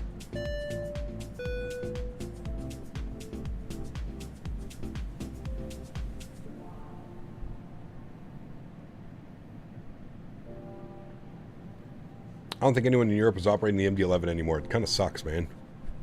It sucks. But like I said, I guess we could do some Lufthansa retro ops on Thursday, maybe. That's the plan, and I'll let you guys decide. I'll let you guys decide if the next long haul on Saturday, if we're going to do it in the 777 or the MD-11. I'll post that up on my Discord channel, the community section. I'll make a poll, so over the next 4 or 5 days, you guys can vote of what you would rather see: an MD-11 long haul, like doing some cargo ops or something, or a 777 long haul for Saturday. You're getting a lot of tickling in your throat lately. Hey Cap, what specific settings do I need to activate to see the passenger seated in the Phoenix A320? I already got the cabin visibility on, but once they enter, they disappear. GR, open up the FSDT installer, and then on GSX, make sure it's updated, and then go all the way to the right to the configure. Hit the configure, and then the bottom right, there's a little check box. You have to make sure that the box is checked for Phoenix. Still waiting for a DC-6 flight? Pff, not here, man. You ain't waiting, that's for sure. So, Gab, do you enable scenery and aircraft? You will be on each flight. Well, my aircraft are always installed, Arc. I don't link those. Sceneries, yes. So, like yesterday, we flew Miami to Philadelphia. When we finished the stream yesterday, I went and unlinked Miami and Philadelphia, so they're not in my community folder anymore. And then I linked Dulles and LAX. So now Dulles and LAX are like the only two sceneries linked to my community folder. There's currently only one MD-11 in the air right now going to Memphis. Only one MD-11 in the air? Damn. I feel like there's a lot more MD-11s going around. Where is he going from Memphis to where? Sirens, what's up, man? Good to see you, dude. GSX passengers, I think it's only for the Phoenix. Yes, it's for the Phoenix A320 and the Leonardo MD-80. That's the newest aircraft that they've added. You can actually see the passengers seated. The Leonardo MD-80 and the Phoenix A320. And liveries, I assume, are still... Yes, liveries stay in the community folder, airplanes stay in the community folder, and any of the other, like, Navigraph, those types of things are... All of that stays in the community folder, always. Liveries, airplanes, and, like, major utilities, and then everything else. So basically all of the scenery just gets linked over. Only 200 MD-11s were ever built. Really? Huh. I wonder how many are still flying out of the 200. How many have been converted to freighter? Because, like, don't UPS and, like, FedEx have, like, 60 each of them or something? Western Global is in the air too right now, but the MD-11s are sure dying. Yeah, it sucks, man. How do you link over your community folder? When you use add-on linker, Jonathan. Or you can use symbolic links. Symbolic. SYMBOL. Symbolic links. The MD-11 was a flop. Twin-engine long haulers killed it. Oh, of course. Yeah. The 7.6, the 777. Yeah. Registration on the MD is November 521 Foxtrot Echo. Can't find where it took off from. Okay. Everything FS Dream Team has to stay in the community folder when using add-on linker, or GSX will screw up. Maybe? I thought we flew... No, well, I don't know about that, JR. Because I flew into FS Dream Teams... I flew out of Louisville in the MD-11 and it worked perfectly fine. I didn't have any issues with it. And I linked it. I don't know, maybe they fixed it? I don't know. Tell me a good medium long-haul flight in the 777. I don't know. The one that I'm doing right now, Dulles to LA. 4.5 hours. There's 2 axes at the bottom of the Boeing yoke. Do you know how to set up the start engine for... no, I have no clue, Bob. I don't use those. Those are used for a throttle if you don't have a throttle. Kind of so like it's an all-in-one, but... FedEx still has 30 to 40 MD-11s? Okay. MD-11 was only created for the FAA so they could go across oceans prior to ETOPS. Yeah. 200 MDs built, 120 still in service. I mean, that's not bad. There's no passengers flying, right? It's all cargo. Those are the only MD-11s left. FedEx operates 75, while UPS operates 43. Damn. That's crazy.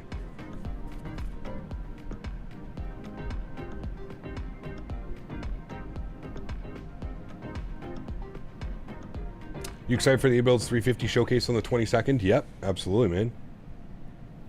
FedEx has 34 with 3 parked. Interesting. Going to use your graphic settings to start for my PC build and then tweak as required. Yep, nothing wrong with that, man. That's how I always say you should do it.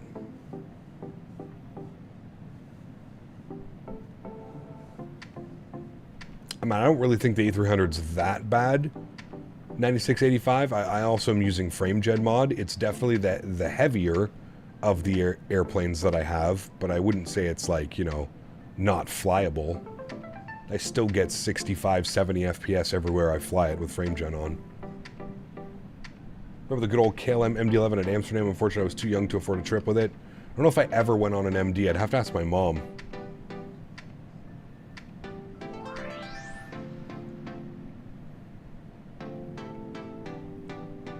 A300 performance improvements are coming. Yes, they've spoke about that as well.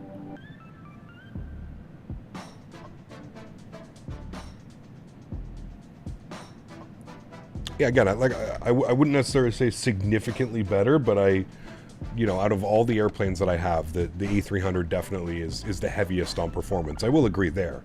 But like I said, for me, it's not unflyable. Kieran, well, the mod makes it only available for Microsoft Flight Simulator. You may be able to make it work with other games. I'm not quite sure. Magnus, what's up, man? Good to see you, dude. Says, hey, Cap, have you flown to Svalbard sometime? I did that flight in real time from Gardermoen. Spectacular flight in real life. Nice. Very cool, Magnus. Yeah, love to do that. Yeah, you know what it is, Cap Nolan? It's because I logged off. It's because I logged off. As soon as you log off of VATSIM for more than, I think, 30 minutes, your flight plan goes inactive. So I'm going to refile it right now just in case. Just in case. We don't have any ATC on the way, so we should be fine, but... yeah, anytime you log off. I had to do that when we were...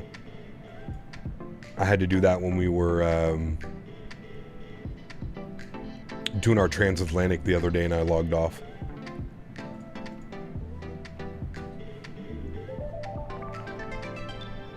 Western Global's down to 3? Huh. So good FPS with the A300, but my CPU definitely needs to work harder compared to the Phoenix and the PMDG. Yeah, I would agree with that. Fun fact about the MD-11, the C-17 is the same front end as the MD-11.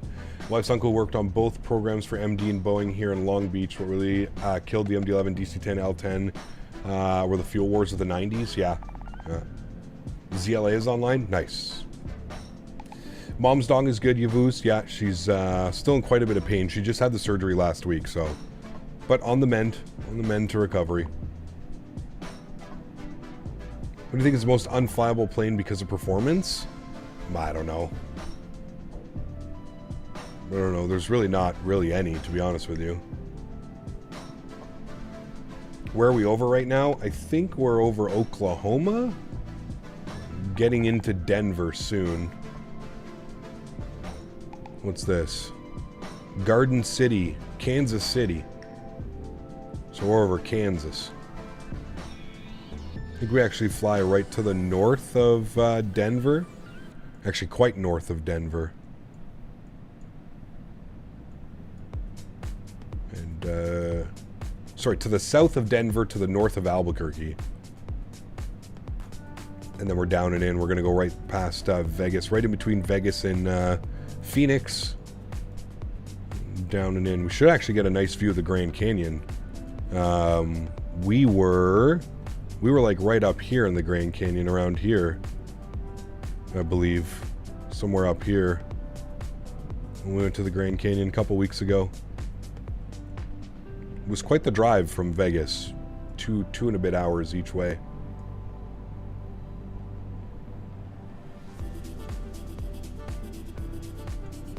I would say we're probably just over halfway now. Showing 21:20 Zulu, so about 2 hours from now, it's showing that we'll be on the ground. About 2 hours and 5 minutes, we'll be down on the ground in LA. Every time I get back to the MD-11, I get caught off guard because of the super early flare. Yeah, you got to be going at like 40 feet, man. 40 feet minimum. You have to be like in a flare trend. If you don't, you'll just smack it in, man. Are you able to mark your territory? The amount of joints that I smoked while we were at the Grand Canyon was fantastic, dude. At one point, I was just standing there completely by myself. I couldn't see or hear a single person, and I was just smoking a joint, and I was looking around 360, taking it all in. It was pretty crazy. Is this a real life op? It is. Yeah, read the pin message up top.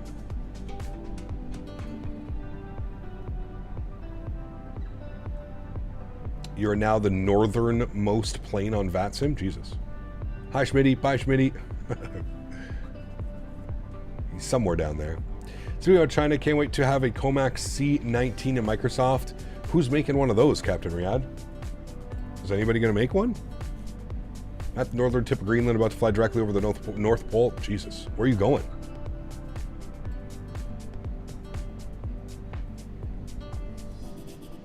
We fly home.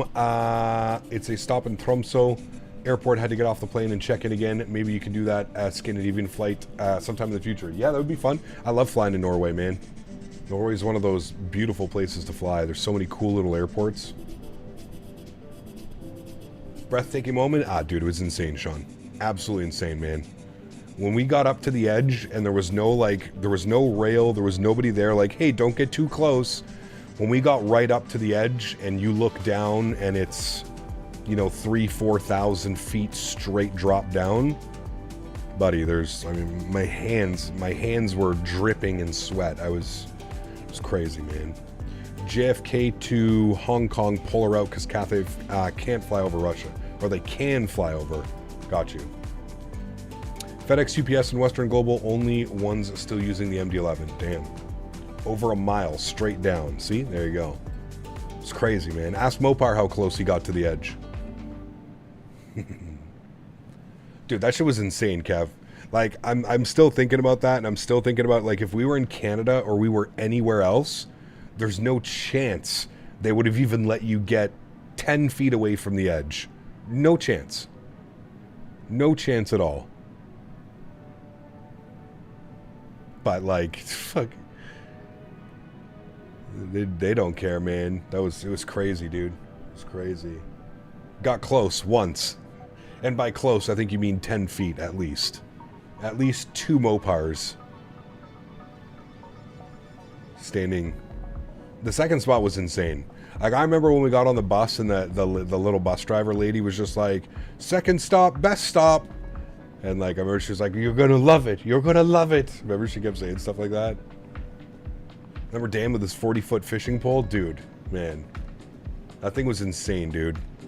There's a great picture of me like trying to hold it over the edge. And I'm like probably like 5-7 feet away from the edge and I'm freaking the fuck out. One, I didn't want to drop it. It was this brand new super expensive camera.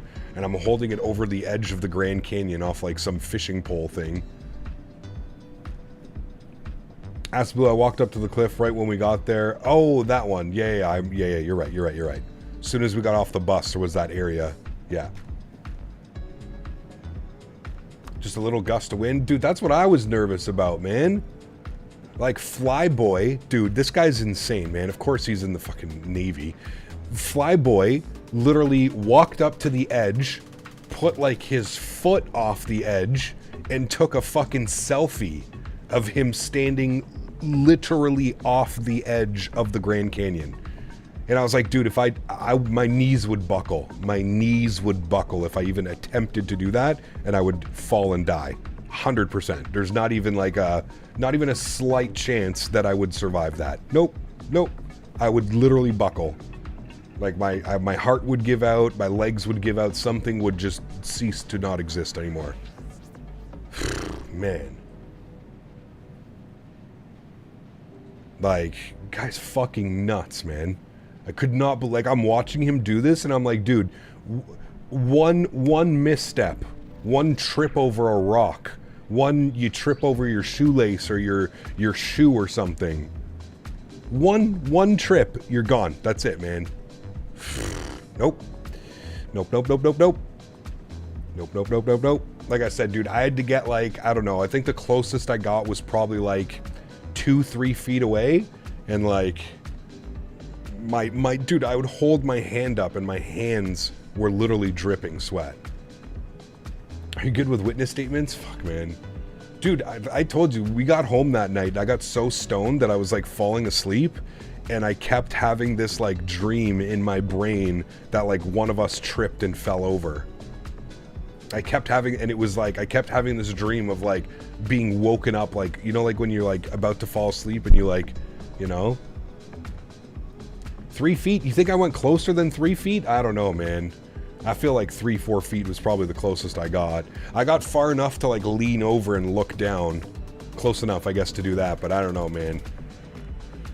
That shit was fucking... Hell no, dude. Hell no.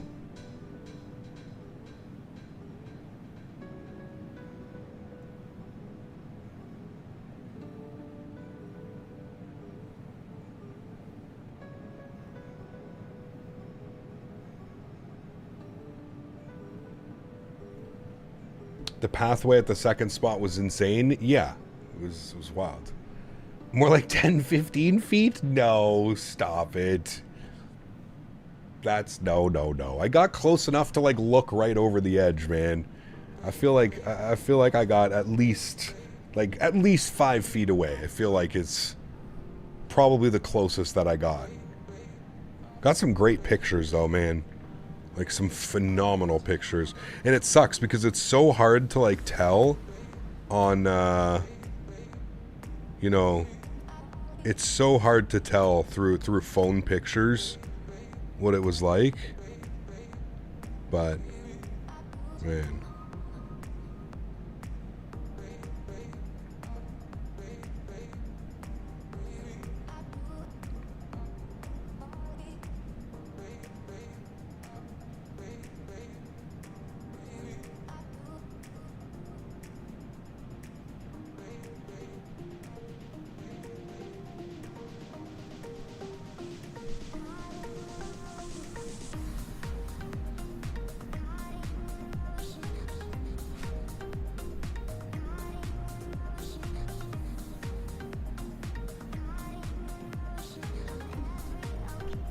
what are we talking about when we went to the Grand Canyon? I just remember saying, look at my hands, mellow, dripping. Dude, I was literally, yeah, I was literally dripping in sweat. It was wild, man. Kept saying over and over again, my cell phone is not doing justice to the scale of that. 1 millimeter on a phone is like 100 meters. No, you're right, 100%, dude. Like, I was taking a ton of pictures, and even like I was going through all the pictures when I was on the airplane on the way home, and like, I was like, man, this just doesn't do it justice. You know what I mean? Oh, it was an amazing experience, dude. If we, like, I was talking with Mopar actually the other day, and I was just like, if the expo is back in Vegas in the next like 3 to 5 years, because I'm sure it will be, right? Like, I think Vegas is like a fan favorite place to host an expo. So I think the Vegas will definitely be another expo within 3 to 5 years. And I was like, would you go out there and do it again? And absolutely. Just this time, let's make sure Maverick charges his car. Fucking guy. I don't know why he didn't just charge the car all the way. Where's Maverick? Maverick, are you here? Are you listening? fucking Tesla owners. Sorry, pardon my outburst. Kept on saying over and over again, oh, sorry, I got that one. Yeah, it was fantastic, I agree. I had the rudest awakening, my entire Windows OS crashing while on a 14-hour flight. Jesus, that's not good. Yeah, I would do that trip. Yeah, I agree, man. This time I wouldn't get sick. Nah, man, that bitch wasn't charged up to 100%, Mark. We left the Rio.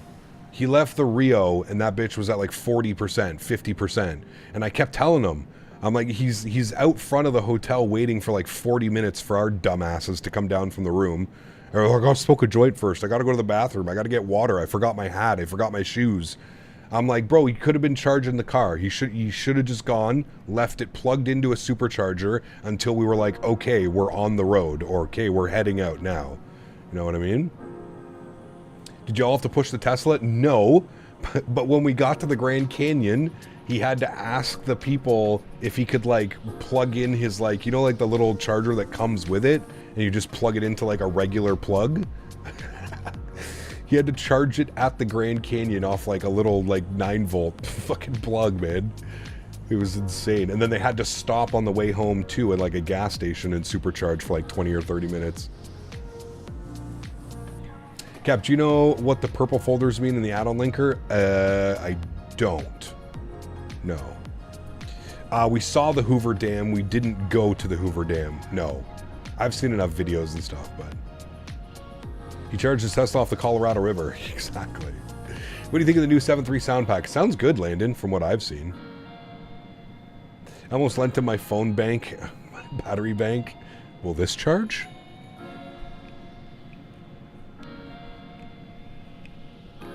We were ripping ass in our... What kind of car did we rent again? I don't even remember what car it was. Toyota Tacoma? No. Toyota something. 4Runner? Yeah, 4Runner. The COVID mobile, apparently. Well, no, CST didn't get COVID. Chris didn't get COVID. It was just me, Dan, and Mopar. We're the ones that got it. Should have thrown in some AAA batteries. Would have been fine. Oh, man. Need at least some 9 volts in that bad boy. Yeah, you didn't get it, Justin? Yeah, you're good. I mean, Ken and Jen said they've been testing and it came back as negative, but they were sick as well, so God knows.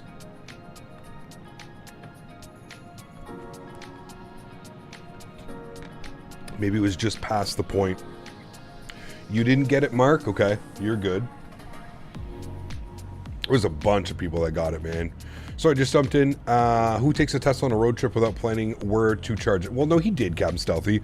He did.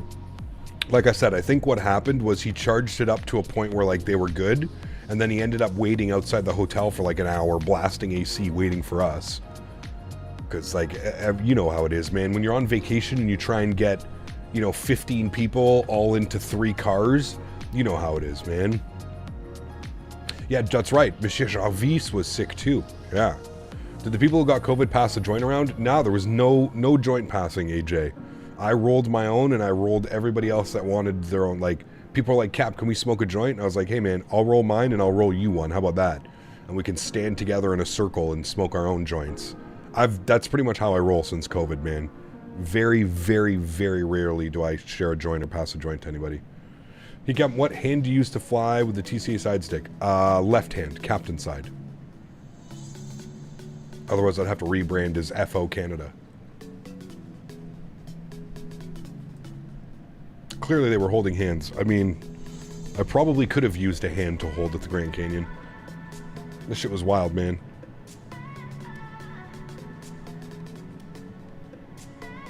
Check what I just put in Microsoft Posts. It's a cool real-world feature PMDG added. In Microsoft Posts.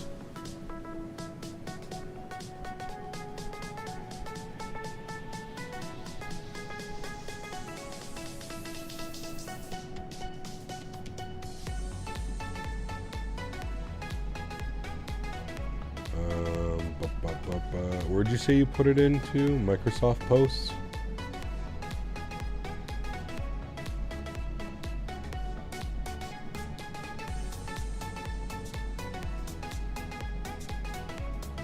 SATCOM and heading mode are over. Ah, that's pretty cool. Yeah. 43 degrees and temp, full blast AC out on a Tesla, and in that situation, I would have added some buffer to the charge level. I think they did, Captain Stealthy, because there was a charging. The thing is like you to get up to the south point, I think is where we went. I can't remember where we went, but we went to like one of the Grand Canyon spots, and like once you leave the highway, there's nothing, man. So like on the way there, they stopped. I think they stopped for charging on the way there, and then they had to stop for charging on the way back as soon as we got back onto the main road. Because once you pull off the highway, dude, it was like an hour down like the sketchiest, craziest road I think I've ever been in. It felt like I was in a movie. It felt like straight out of a movie, dude. It was fucking wild.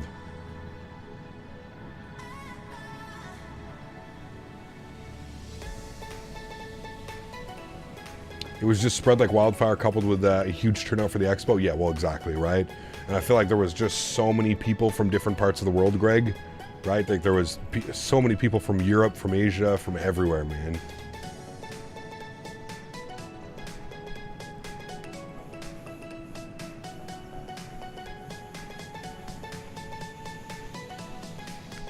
Dude, that road when we turned off the highway, like up to the Grand Canyon, that had probably the sketchiest road I've ever been on in my life. And like, we live up in Canada where it fucking snows like 10 feet. You know what I mean? Mark, my man, 36 months repping the 3-year badge. My man. Huge no floaties too, dude. Appreciate you, man. Always. Thank you for the continued support, friend. Appreciate it. That was one of my favorite parts of the expo, meeting people from all over the world. Yeah, absolutely, dude. Absolutely. It has to be, you know? Fight Some Life, what's up, man? Good to see you, dude. Welcome back. Hope you're doing well.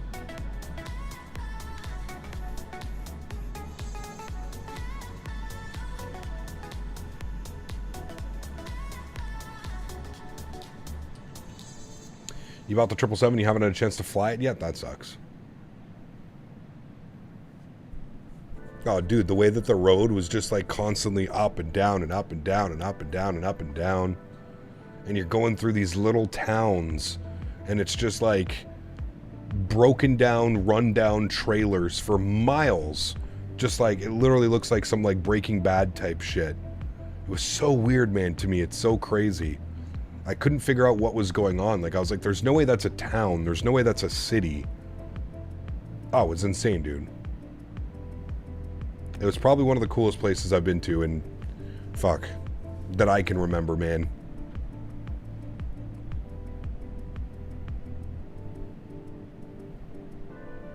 Robert, what's up, man? Good to see you, dude. Welcome back. Hope you're doing well. Happy Monday, my friend.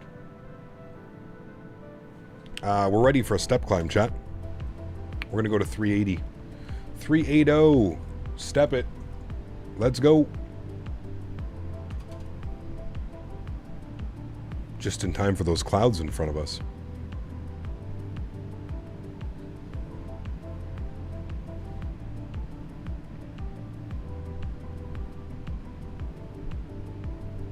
And that's going to be our final cruise altitude, 380.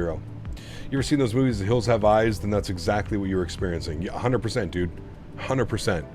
Like, we were joking, and I was like, this is one of those places where, like, you turn on to someone's, like, road, or you turn on into like someone's like driveway to turn around and you're getting shot at. Like 100%.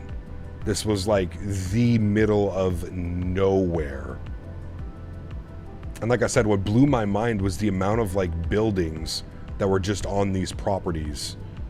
Like just like complete rundown trailers and mobile homes, and it was insane, dude. Like hundreds just sitting out in the desert. Like nobody's living there, clearly. Like they're run down to hell.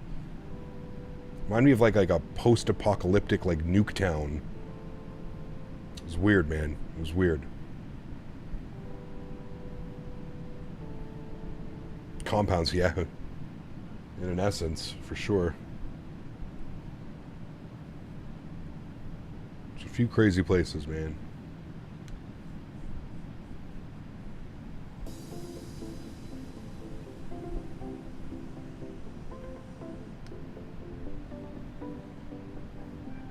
Everything Fallout was based on, yeah. There's a perfect spot for it. Go to the middle of West Virginia and it's 10 times more sketch? Maybe. Yeah. This was just crazy to me, man. Like I said, I'd only ever seen this shit on like movies and stuff, you know? Like this like crazy road in the middle of the desert. It was wild, man.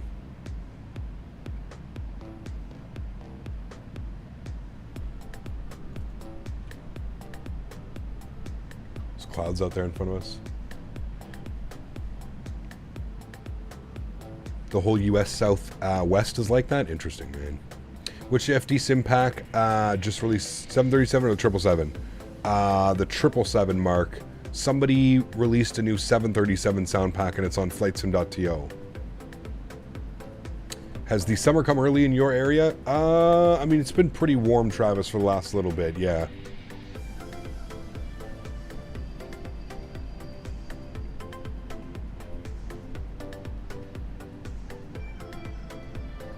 Summer camp has... Yes, correct.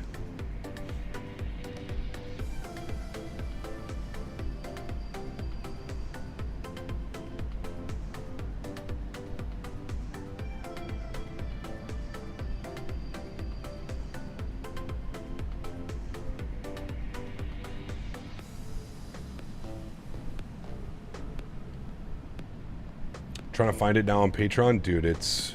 Just Google FT Sim PMDG 777, Mark. Because, yeah, going through his Patreon is... Good luck, man. Good luck. Brother took a business trip to West Virginia, and the locals told him, do not turn off the main road between turns no matter what. There are people up in these hills that don't like strangers. I believe it, man. I believe it, dude.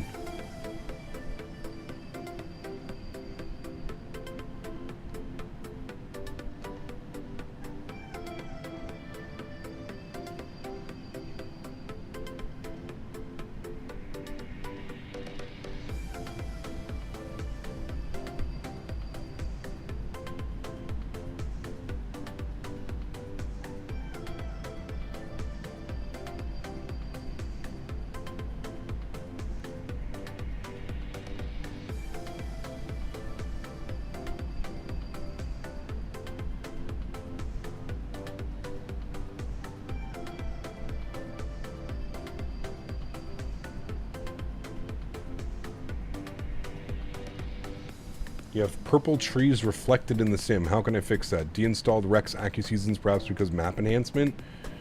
It's a good question. I don't know. Never seen that. Purple trees, like, I know that, like, Rex puts in different type of fauna and stuff like that, but if you uninstalled Rex, are you sure that Rex is uninstalled? Maybe check your community folder. Max, what's up, man? Good to see you, dude. Welcome back.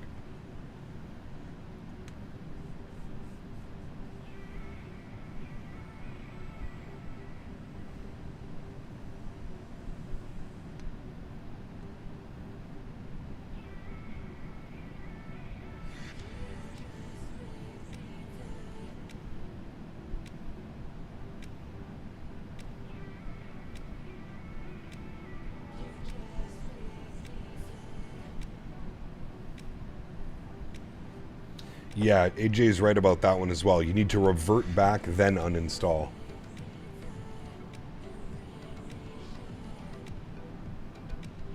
Did you have to unbind the flap config in Microsoft control settings for the Phoenix and just use the McDo calibration? I've been having issues with the Phoenix. I didn't have to unbind anything, Flight Sim Life. You do have to use the calibration, though, within the Phoenix. I didn't have to do anything in Microsoft for that.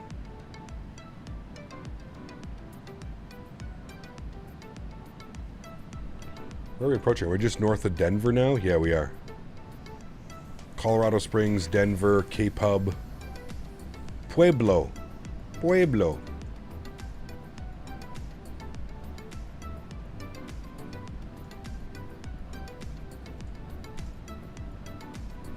Are you going to fly the 340 in Microsoft? No. The Captain Sim 340, Les? Is that what you're talking about? Boeing Yoke or side stick, if you could only have one. Well, I always say Bedrock, it's easier to fly Boeing with a joystick than it is Airbus with a yoke. Flying Airbus with a yoke just, it doesn't make sense, I'm sorry. I did it for years, and trust me, as somebody that did it, it just doesn't make sense. Now that like I've gone and like actually used a proper side stick, so I would go with a side stick. If you could only get one setup, I would go with a side stick, man. Because again, it's easier to fly Boeing with a side stick than it is Airbus with a yoke.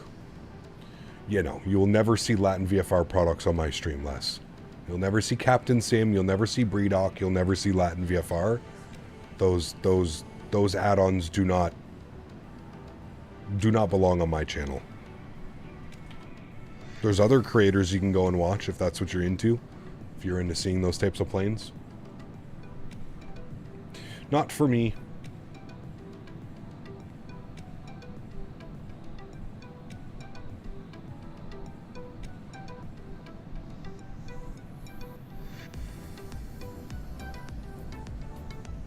Sorry, Les.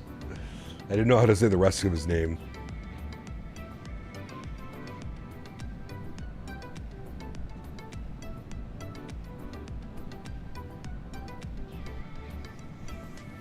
I'm having coffin corner on short final, border stall, and over speed at 160 knots. I haven't had that issue. Are you sure you don't want Captain Sim? Makes great products, Les.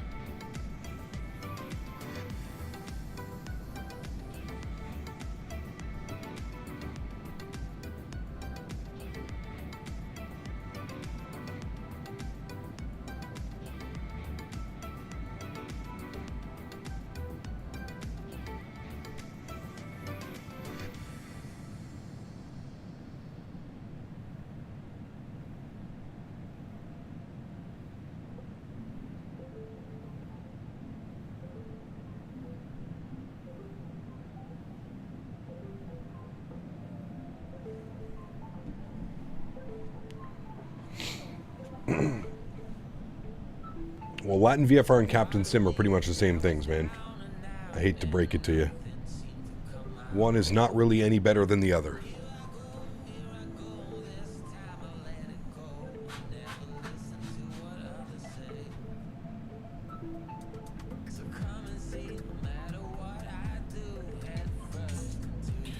Thinking of that opinion, Cap, I have a Honeycomb Alpha yoke, and I was thinking of upgrading, but I would like a side stick to fly the Phoenix A320. Yep, that makes sense, man. I get you. Erin, thanks so much, man. Welcome back to First Class. Huge no floaties to you, Erin. Guys, let's get some love and chat for Erin.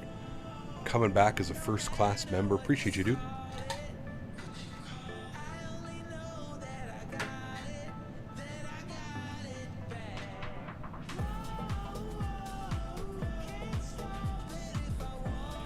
I'm long haul myself on the 777 right now.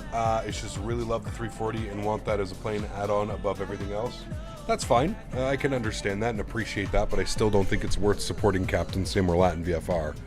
Just because you really like a plane doesn't make it acceptable, the type of behavior that those guys do, right?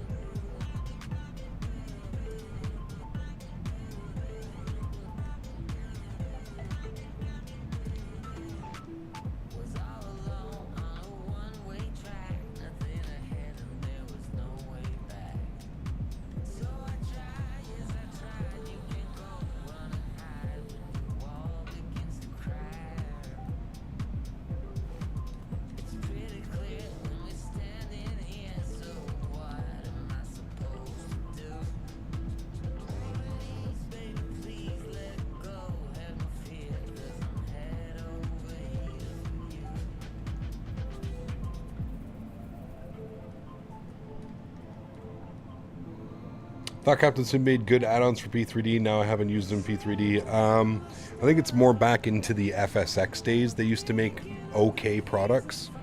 A lot of the developers for Captain Sim have gone over to start working for AnyBuilds and PMDG and Phoenix and stuff like that. So the only people left over at Captain Sim, I believe it was 2 people. I think it's only 1 now. So it's one person just trying to live off the coattails, and they've actually changed their name. In case you didn't know, I feel like we should bring awareness. Captain Sim, you know, because he has such great add-ons, and you definitely change your name after publishing 10 add-ons under the same name, and So you just change your name in the middle of your cycle. He's known as FSX 360 now. So be very careful. I kind of knew this was going to happen, and honestly, it wouldn't. It won't surprise me if you see like Breedoc and like Hellman, maybe even Latin VFR, like just completely rebrand because they're just, you know, they're just looked at so negatively in the community now that it wouldn't surprise me if they just go and change their name.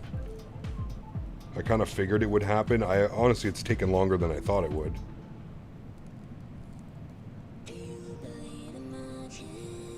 But yeah, it's yeah.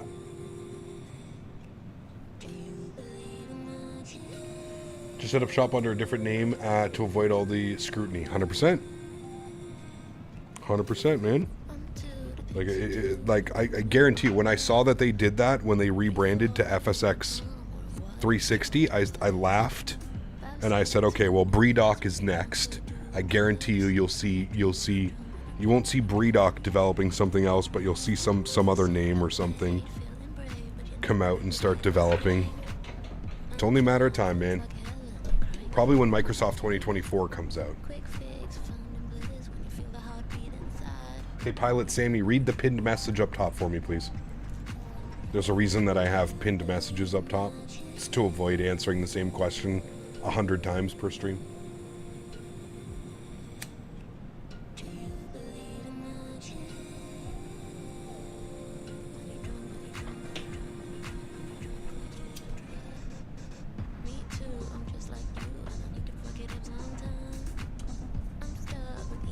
What if FSX 360 waived the taxes? Would you buy it? Fuck no. Air Canada does the same thing for flights to Asia, stopover in London Heathrow for fuel. Yeah.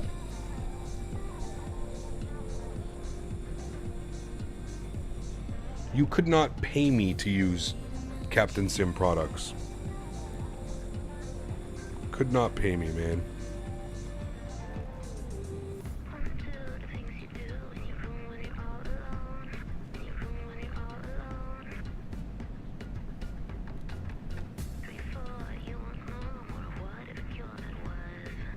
How about this 777? Been flying it non-stop. It's fantastic. I do agree. Should do like graphics news, like ticker running at the bottom of the cruise with FAQs for the flight. Loud, empathetic, with zero hesitation. Correct. Welcome to a Captain Canada stream.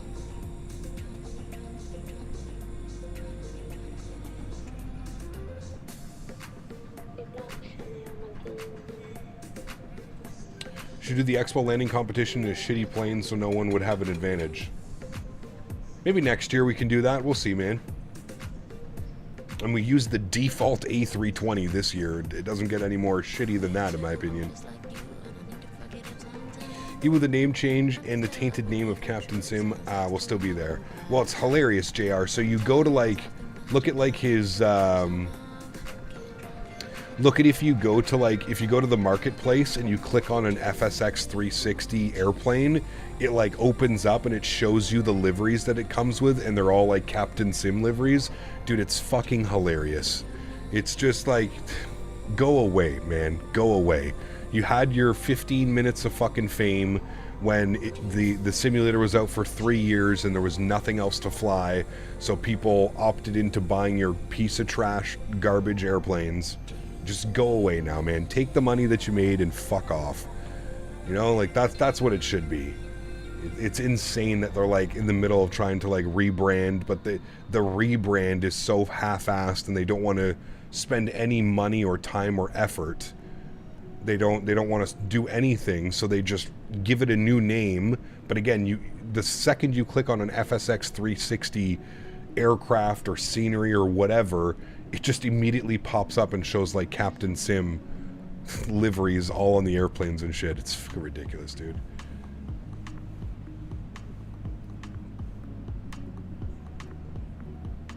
It's ridiculous that people even like support that, and then I'll have the people that'll come in and be like, but Captain, you can mod it with the headwind or with the fly-by-wire and it makes it flyable. And it's like, bro, look at what you're supporting, man. You are the reason that he's around under a new name now. Everybody that bought Captain Sim products, whether you knew what you were doing or whether you didn't know what you were doing, you have unfortunately funded this behavior. And this is the reason why more developers are doing it. Captain Sim and Breedoc and all these other idiots, they're the reason Latin VFR decided to start making airplanes as well. You know, like that's goes hand in hand, man. If people don't support it and people don't buy it, the developer goes away. You're not just going to sit there and invest all of your time and all of your effort and all of your resources to develop products if people aren't buying them. All it took was a little bit of strength, a little bit of, like, you know, awareness, and nobody would have been buying it. But then again, on the other hand, you have streamers who fucking fly it and promote it to their audiences and tell people, oh, it's a really great add-on. You just basically have to rewrite the entire aircraft systems using this freeware mod that you download here. And it's like, oh my god, dude. We have a responsibility as content creators, man. I get it, not everybody is at the same level of flying, but it's...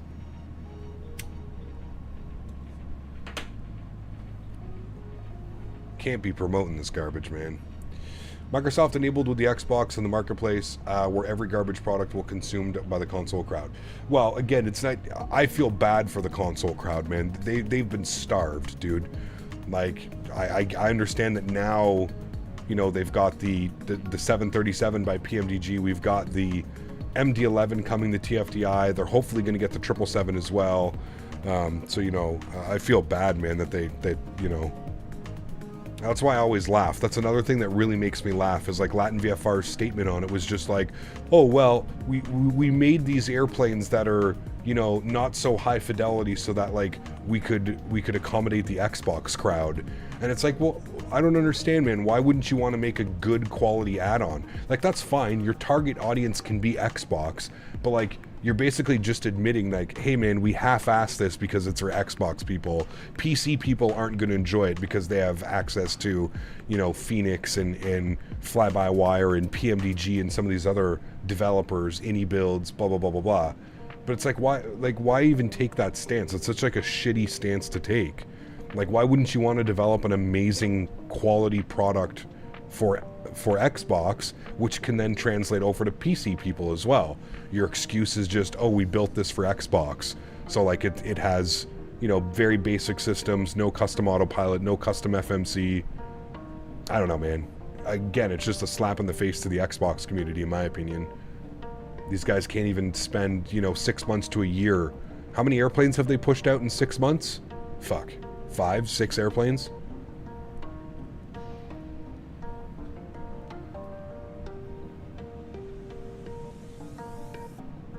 Well, that's what I mean. Everybody's just there standing with their hand out, right? Be like, I make airplane, pay me money now. I make airplane, pay money. Ridiculous, man. Like, I can't wait. I can't wait for like 6 months to a year from now when, like, we have just all these airplane add-ons are out. You know, we're talking, we've got a 7.5, a 7.6, we've got a 747, a MAX, a 777, we've got a Q400, we've got an A220, we've got a 350. I can't wait for the day where, like, we just kind of look back at this and we laugh, you know? We laugh at Captain Sim and Latin VFR because we've, you know, because we're so far past that point now. I can't wait for that day to come, man. I really can't. The day that I don't have to talk about fucking Latin VFR making airplanes.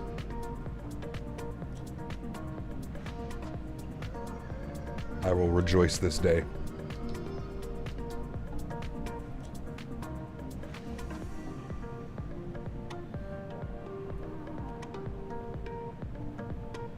Oh, I'm sure they are, Max.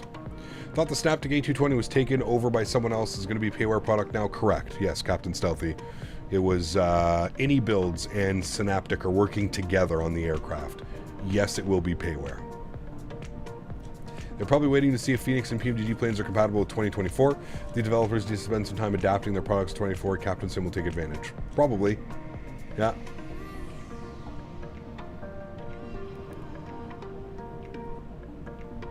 "100% Rhinos. 100%, man. You know, part of the reason why these developers even exist is, like I said, because the Xbox crowd is so starved, right? Like, you can't blame Xbox. You know, you can't blame the Xbox people out there that are flying around because people are just making shitty add-ons, you know? Yeah, I agree with that, Captain Fozy. I'll probably do the same thing.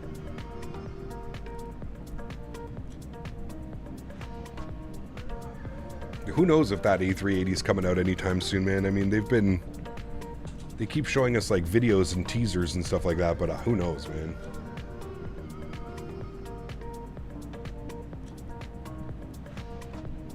What's a plane that I would want in the sim? I mean, everything that I could possibly want, Max.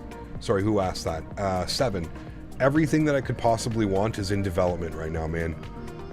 Again, if you think about it, like, I know that I'm going to miss airplanes, but off the top of my head, 75, 76, A220, Q400, 350, MAX 8, MAX 9, 747. What am I missing? I mean, the list goes A330. The list goes on and on and on and on, man. Everything that I could possibly want to fly. You know, hopefully by 2024, FSS will have their shit together and we'll actually have a custom autopilot and maybe a custom FMC. Maybe, fingers crossed by then. They'll probably release 3 other airplanes in the meantime, but hey. You know, you've got Bluebird, who has also said that they're working on a 787, which is great, although I think we're going to be a couple years away from that, but as long as we keep getting a steady release of aircraft. Oh, we got the Phoenix A319 and 21 coming. Like, I'm super excited to do some A321 ops. So yeah, man, there's so much coming. I think the ones that I'm looking forward to the most are probably the A350, the A220, the Q400, and a tie between the A321 and the MAX 8.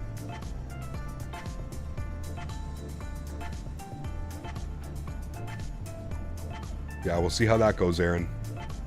They just announced that they're making another airplane, Erin. This will be their 4th release of an airplane. After they've said that, oh, we're going to work on, you know, that's where I start having problems, Erin. Is, you know, they released the 175 in early access. Cool. Okay, I can understand that. Then you go and release a 190 and 195 in early access, but you still haven't finished the 175, and it's like, okay, well, why are you releasing more planes? Isn't that just more busy work that you guys could have been doing, actually working on a custom FMC and autopilot? Then they go and release an E195 freighter, and it's like, okay, guys, come on, 3 releases now. And then they go to FS Expo, and they tell you that they're making a 727 now. And it's like, okay, guys, this is going to be 4 airplanes. We're still not even close to what was promised with the first release of the airplane. And again, this was my concern at the very beginning. People are like, Captain, why aren't you flying this airplane? Why aren't you supporting this? And it's like, because, man, these guys are nobodies. There's nothing holding them accountable. There is nothing saying that they can't do what Captain Sim did months ago or a month ago, where FSS just changes their name and they're back as a different company selling different airplanes. They don't give a shit, dude. They don't have any credibility in the community. There's nothing stopping them from doing that. And that's what is the scariest part about all of this. Is you have no clue if these developers are going to do that or not. Are they going to be respectable people? Are they actually going to, you know, value what they say? You don't know, man. You don't know. Getting 15 FPS over the pole? Jesus, that's not good. Who's developing a 350? AnyBuilds. AnyBuilds 350. Why not just stream to showcase how bad a product actually is? Gino, that's a double-edged sword there, my friend, and I'm going to explain something to you I've been doing this content creating and live streaming for a very long time, and there's one thing that I've learned. Whenever I stream something, no matter if I tell people not to buy it, don't to get it, it's garbage, people end up buying it. There's a famous saying, bad criticism is good marketing, or whatever it may be, right? Like, I forget what the exact saying is, but bad, whatever is good, whatever. And it's very true when it comes to something like that, man. Whereas if I were to showcase a specific aircraft or something on my channel, people would likely go out and buy it. And that's where it's like, you know what, I'd rather not even do that. I would rather not even bring any type of, you know, whether it's positive or negative publicity. I would rather just give them no publicity. Do you know what I mean? Because no matter what, like I said, I could sit here till I'm blue in the face and tell you, don't buy this product, it's not good. Somebody's going to sit there and go, well, I really love this airplane, or I really love that engine variant, and you know what I mean? So they end up buying the airplane because they see me flying it. So it's, yeah. Dude, that Peter Hager stream was hilarious, Kevin. Like, I even had in the title, like, joke stream, meme, do not buy. Like, oh man.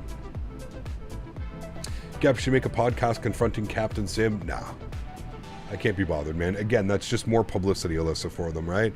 I don't mind talking about it here on stream because it's just a couple hundred of us hanging out in stream right now. Don't have to worry about that. But to like make a podcast that like everybody is gonna listen to, or everybody that had the potential to listen to or view it, or again, that goes down to the any publicity is good publicity.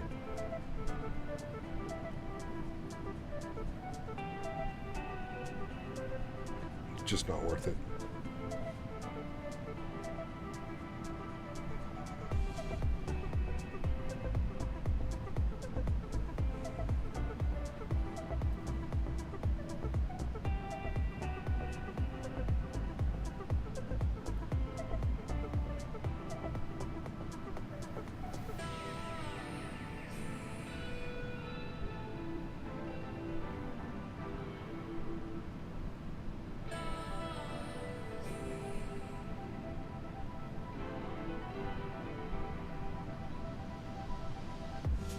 Monkey see, monkey do. Yeah. It's a great analogy as well. Tis a tis.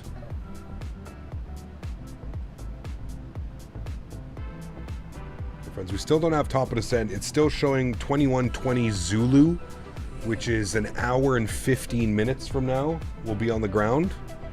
We're 535 miles out. I would say we're probably about 400 miles from top of descent or so, somewhere like that.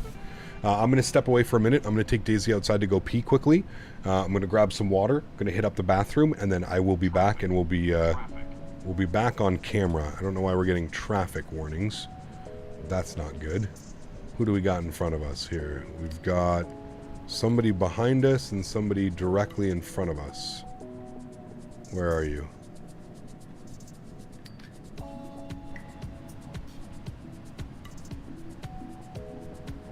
I don't see him. Does anybody see him?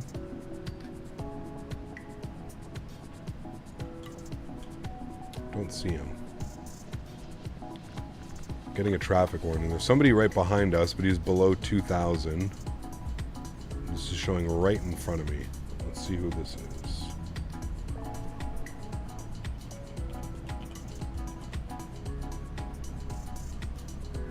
Who do we got? We've got United 719. Who's United 719? Whoa, there's two people. United 751 and 759.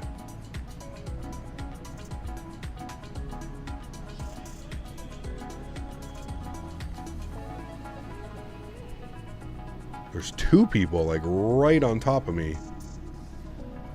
Right on top of one another. I don't know how fast you guys are going. I thought we were going max. It looks like he's not there anymore. It looks like he disconnected.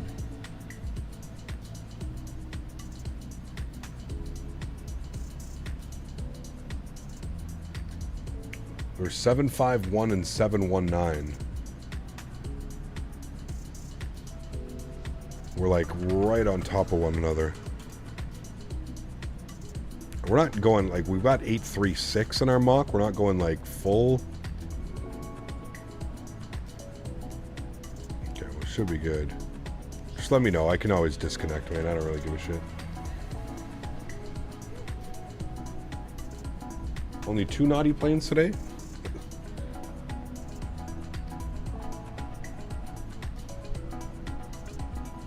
All right, Jack, give me a couple minutes. I will be right back.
All right, my amigos, we're back. And we're 295 miles till top of descent. I've still got United 719 right on top of me, 0.3 miles.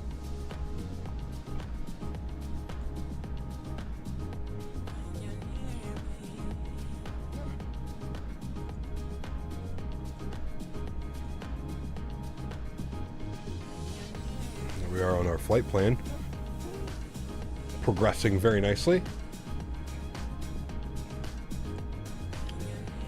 Is that setting you can? Yeah, I could hide them. Yeah. It's just we need to have some type of like spacing, because we're gonna enter LA airspace here soon, and they're gonna be like, "What the fuck are you doing?"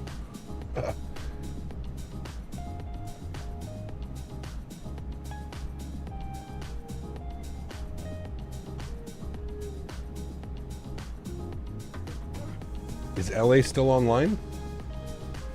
I don't know if we have any LA weather, VATSIM. Nah, there's nobody online. Okay. Winds are now 270 at 11. 7 mile visibility, broken at 900. Weird day in LA. Yeah, you're 10 behind me. You're actually 11 miles behind me, which is perfect. It was the other one, the 719. We're all on top of each other.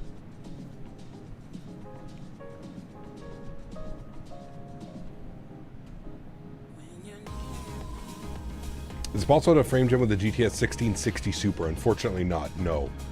They only work with, well, they work with 2000 series cards now. I don't know how it would work.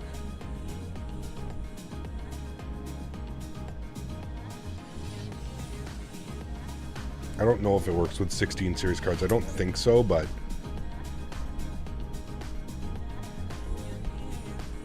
1660, that's a GTX, right? Not an RTX. I don't think it works.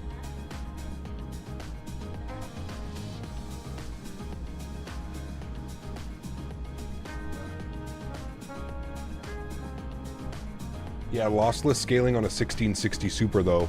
Frame gen mod might not work, but lossless scaling should work.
I believe they're planning to get it out by the end of this year, confirmed.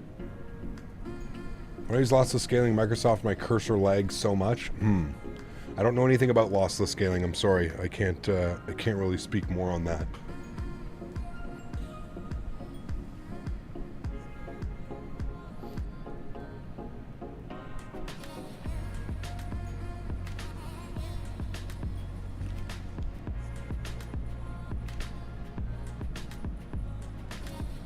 Still 2 hours and 30 minutes to my landing. I started your flight 3 hours before mine. Jesus.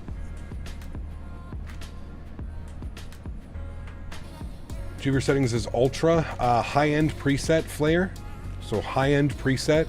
And then scroll down. I put the clouds to ultra and trees and bushes to low. I have an issue with the 777 that the auto brake disarms as soon as I give rudder input.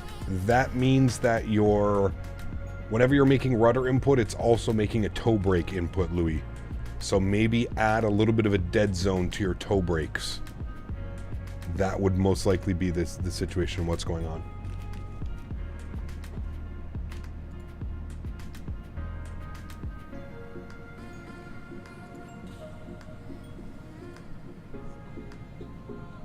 Mr. Davis, hello. Hey, Game Cap, just checked GSX Pro for fun and found you can get seated passengers in the MD-80. Correct. The Leonardo MD-80 and the Phoenix A320. Those are the two airplanes that it works with.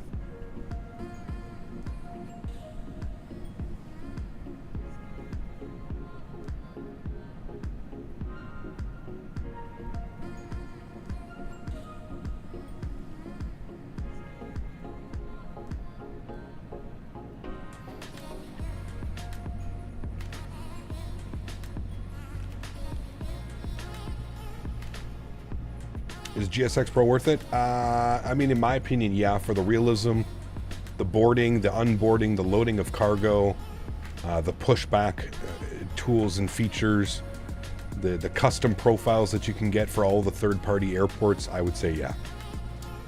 And it goes on sale all the time, exactly what Strody just said, so definitely could be worth it. Keep an eye out for a sale.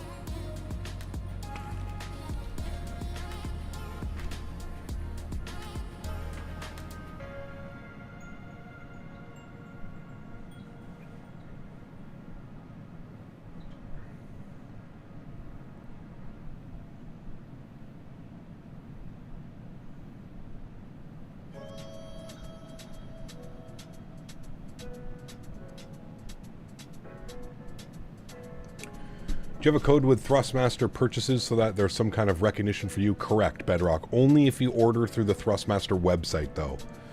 So it has to be ordered through thrustmaster.com, and then, yes, you use my code Captain Canada at checkout. Rick, what's up, man? Good to see you, dude. Happy Monday. We are 240 miles from our descent into Los Angeles. And we're actually going to... There's a Grand Canyon right in front of us, chat. We are going to have a quick little look-see here at our flight plan. And we're just going to make sure that everything looks good and everything is the way that it should be. On the Angel 4 arrival, we are coming in from De Niro. So it should be De Niro to Sellers to Flojo to Sally to Gleason to Angel to Can to Boyle to Circus. We're going to make sure that all of that is in here. So we've got De Niro, Sellers, Flojo, Sally, Gleason, Angel, Can, Boyle, Circus, and then from Circus takes us to Skoll. We'll go to LAX, approach 24 right, pin it. From Circus, it should take us to Skoll, to Decor, to Bree, to Palak, to Livin, to Brook, to Mercy, to Kobe.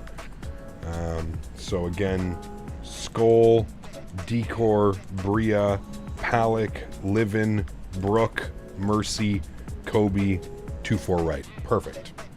Everything is in there the way that it should be, my amigos. Cool. Flip this back to plan. And we'll bug this up here, and you can see our top of descent is right over there in about 225 miles. You ever had a DED hot dog? What's that? I'm going to say no, because I've never heard of it. Is FSDT cord worth it? I mean, it's the best option for Chicago O'Hare. It still needs to be updated. It doesn't really represent the current layout of Chicago O'Hare. And yeah, hopefully it gets updated. But it is still the best option right now, yes.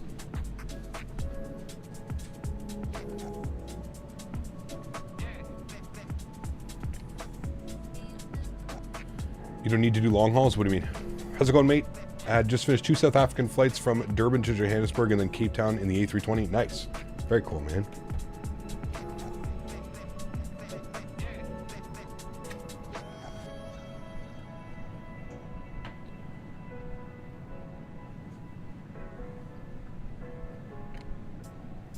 Hey, Cam, we do some Air France or KLM ops in Europe with the 777? Yes. Tavino, in case you missed it, man, on Saturday we flew Amsterdam to Montreal in KLM Orange Pride 777. So yes, we have been doing some and we will be doing some, yeah. Unfortunately, we don't have any good Charles de Gaulle, which makes Air France ops a little bit more difficult. So I will try and find some Air France ops for us to do over the next couple of weeks.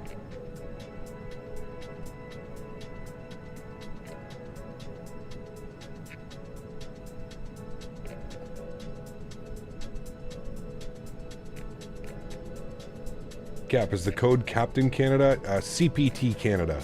Just like my name. CPT Canada. Not CAPT. Just CPT, Captain Canada.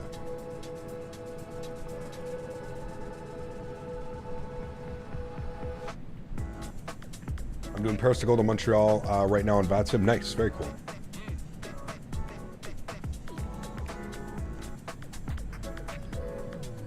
Very cool. Is it Coop or Co-op Aviation? You're fine, Bedra. What about Kappa?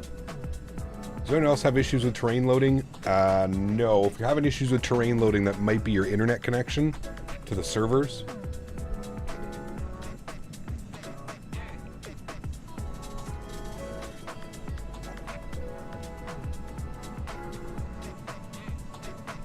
Also, for those of us flying in on arrival right now, don't be shy to take 2-5 left. If you feel like we're going to be all stacked up on one another, don't be shy to take 2-5 left as well. We're all going down there, so any way to make it better, better internet connection would be my only really response to that, man.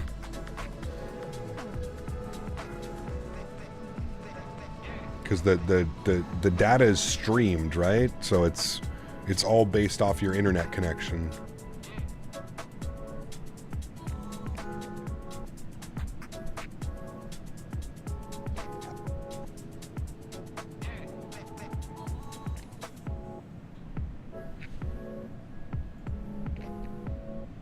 Remember, guys, if you haven't done so as well, don't forget to smash down that thumbs up button. We're looking for 300 likes on today's live stream. Hopefully, we can hit our like goal before we touch down in Los Angeles. Very excited for this one. Love landing on 2-4 right. We're going to get a beautiful view on replay of the In-N-Out Burger and in the plane spotting place that I was at in November of last year.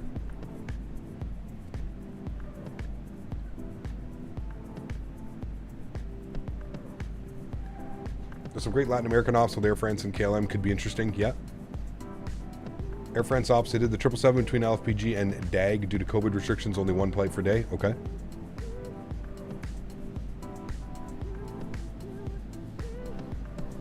Speaking of it out, dude, I could go for a double animal style right now. LAX is literally just straight. Yeah, that's why I love the approach. It's literally just straight in. Yeah, we will see SoFi. It actually might be off to our right. Depends. We're landing 2-4 right, so it might be off our left. Yeah, I think you're right, Lauren.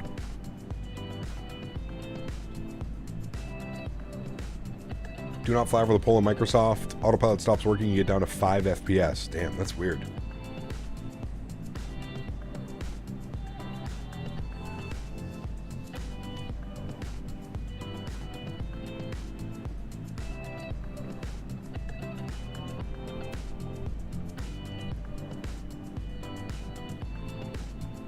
The 25's approaches over my house. This is Flite every day. Very cool. Watch out, just is approaching the ILS and the pappies are off. Got some glide slope warnings. Yeah, that's pretty normal. What is my Mach? I think we're 836. Yeah, 836, 837. I can speed up slightly if you need it. I can go to 8.5. You want me to go to 8.5 to make some separation here? I'll go to 8.5 just to make a little bit of separation. And on my descent, I'll do... Yeah, and then my descent, I'll do 837 and or 314.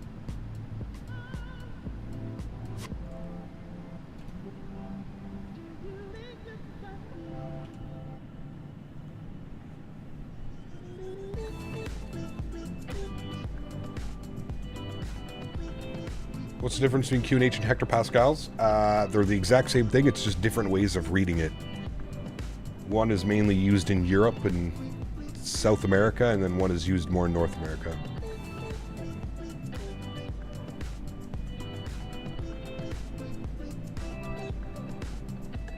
Huh, weird, Louis. I'm not quite sure. Maybe can you put a dead zone in your actual rudder pedal then?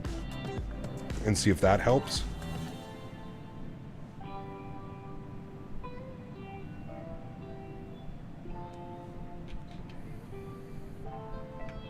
Sounds good, Captain Nolan. Hopefully it comes back.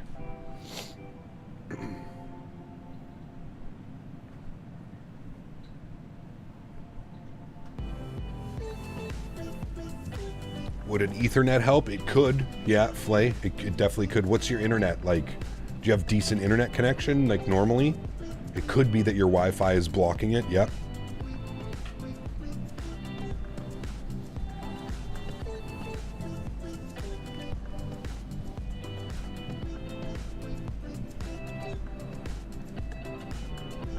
Top of descent is in 17 minutes, chat.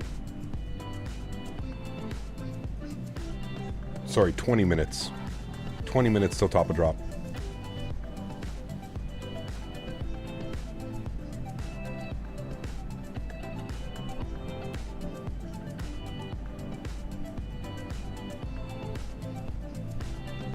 How's the 777? It's amazing, man. I love it. Love it, love it, love it.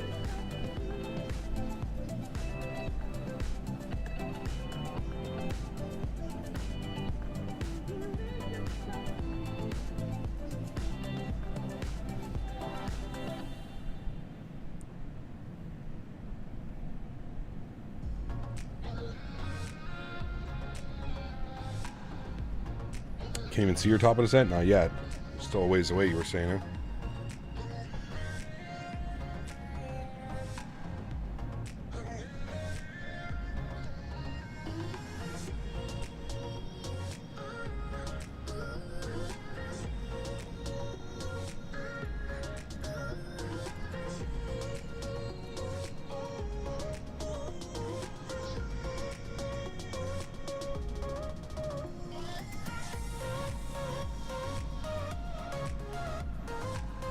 Man, one thing that I'll never get used to is just how much hotter Ryzen CPUs run.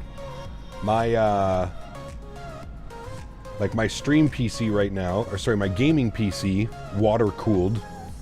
Look at my CPU, 57 degrees, 61 degrees. If only I could show you the temperatures that my stream PC is running.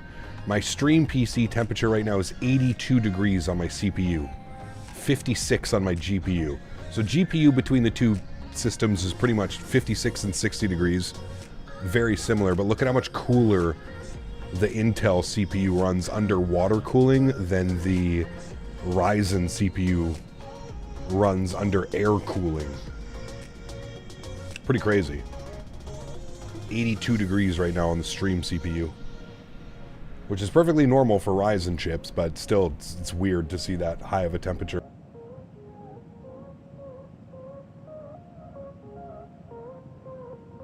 Blame Dan? Yep. Blame Dan for Ryzen.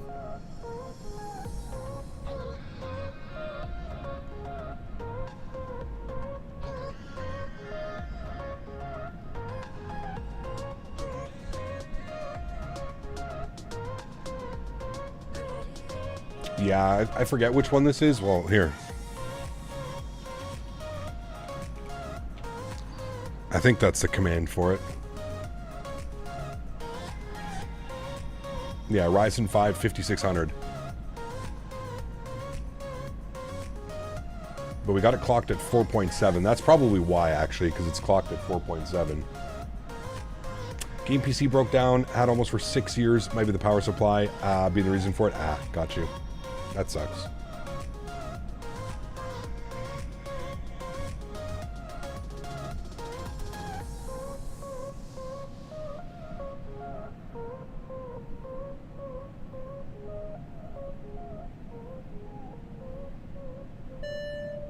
Yeah, absolutely, JJ. Yeah. If you want to keep the beer real cold, put it next to my ex-wife's heart. Jesus Christ. This guy, man. Jetstar dropping the $68 donation. Huge no floaties to you, Jetstar. Back up onto the leaderboard for you, my friend. 138 smackaroons on the month. With an awesome donation attached to that. Jetstar, thank you very, very much for the support, my friend. I will get you here on top spot. 138 on the month. Thank you very, very much, Jetstar. I appreciate you, my friend. That is incredibly kind. Thank you, thank you, thank you. I will go ahead and adjust these accordingly. Guys, let's get some love in chat for Jetstar dropping the $68 dono. Thank you, Jetstar. Appreciate you, my friend.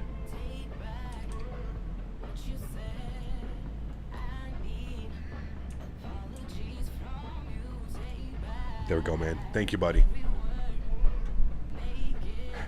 Great donation attached to that, too. Bring her over here, man. We need to cool down the condo. It's warm in here today. Real warm in here today, actually. 125 miles till top of descent, my amigos. Cap, is there any demonstrations for a manual engine start? Didn't seem to find it on YouTube or Google. Curiosity to try. Manual engine start? What do you mean, Captain Riyadh? Where is ZBAA? That is Beijing. Max overclock I can get is 4.6 on my Ryzen 5 5700G. Higher will crash on and give me black screens. Now we got this one stable. Less than Dan, we're able to get this one pretty damn stable.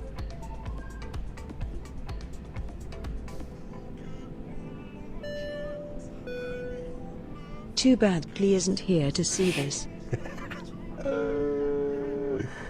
Nice. 49 whiskey up to 105 on the month. Captain Lee is not here to redeem himself. I like the tactics, sir. I like it. 105 on the month for Mr. 49 whiskey. Grabbing the flight engineer spot. Thank you very much, man. I appreciate you, dude. Get you back up on that leaderboard. Thank you, man. Appreciate it, buddy. I love it, dude. Captain Lee's going to come in next stream. He's going to be like, what the hell? Oh, I love it, dude. Thank you, my friend.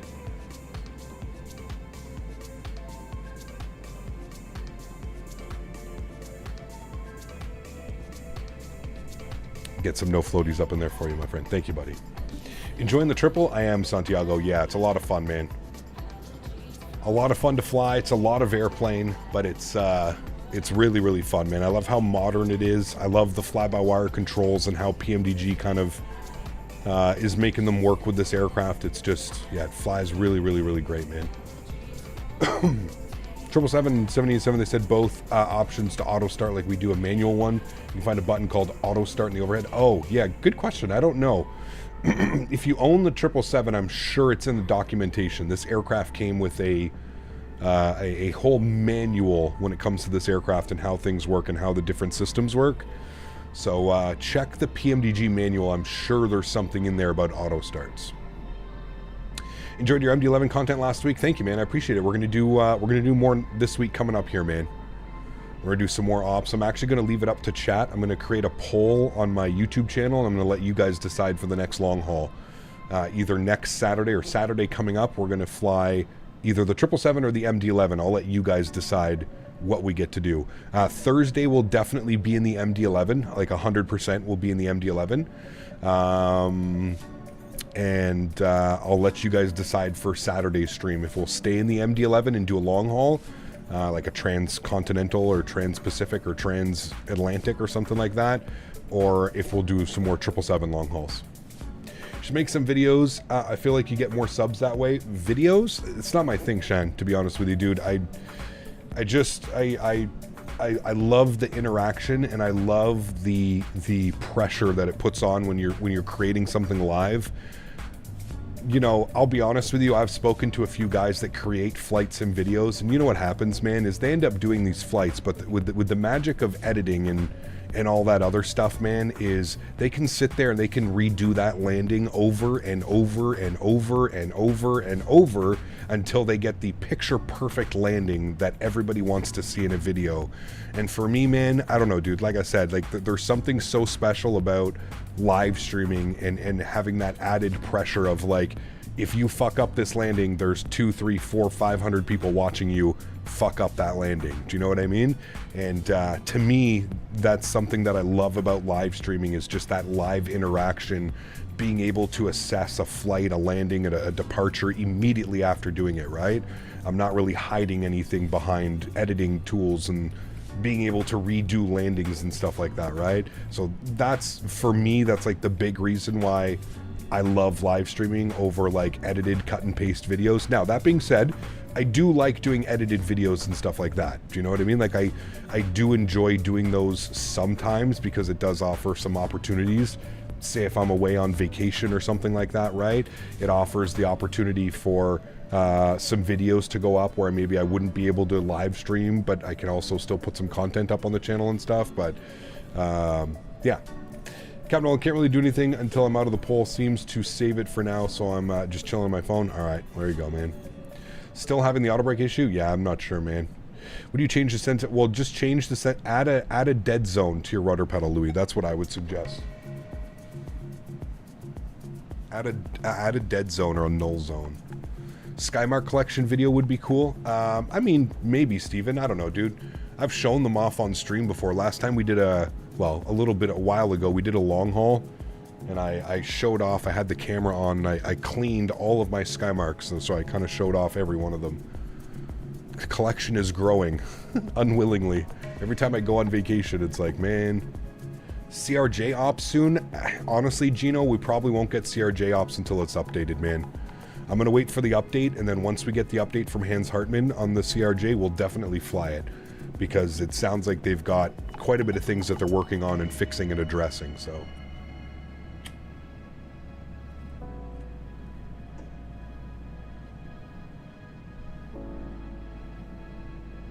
All right, chat, one last stretch.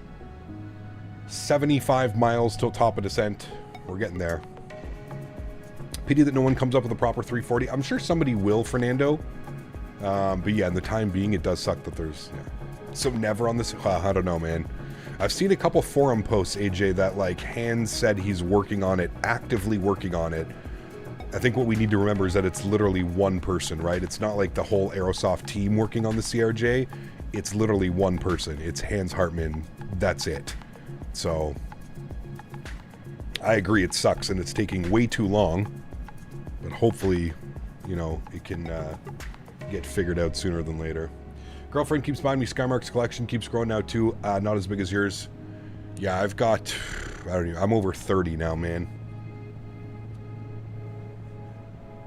I'm going to have to add another shelf. That's the conclusion that I've come to. I'm going to have to go to IKEA and buy more of these shelves. I love these shelves. They're floating shelves with little lights on the bottom. They come in packs of 3. So I'll have to go get some more. Put up two more shelves or something. Benny, what's up, man? Good to see you, dude. Looking forward to the 350. Yep.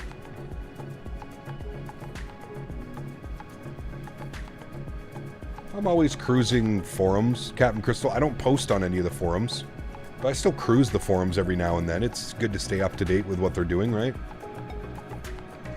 He got late to the party today. How were the Timmies? Not bad. A few here and there, you know. Summer camp.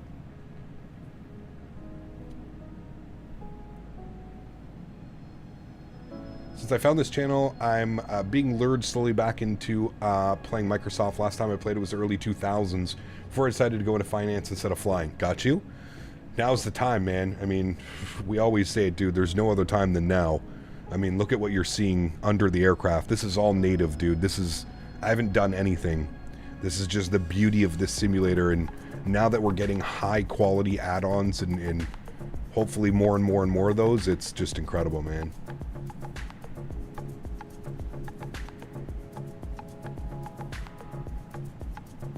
The ATR is decent. If you're a fan of the ATR, you might like it.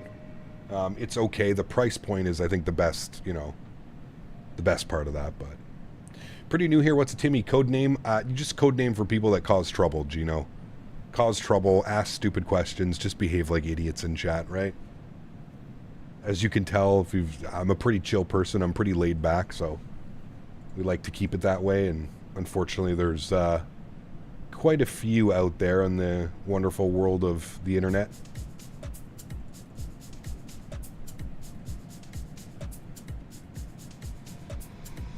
I think you'll enjoy it, Erin. If you just want to do some turboprop ops and stuff, you'll probably enjoy it, man. It serves its purpose for that. The ATR from Asobo, yeah, it's done by the same gentleman that did the CRJ for Aerosoft. Hans Hartmann is his name.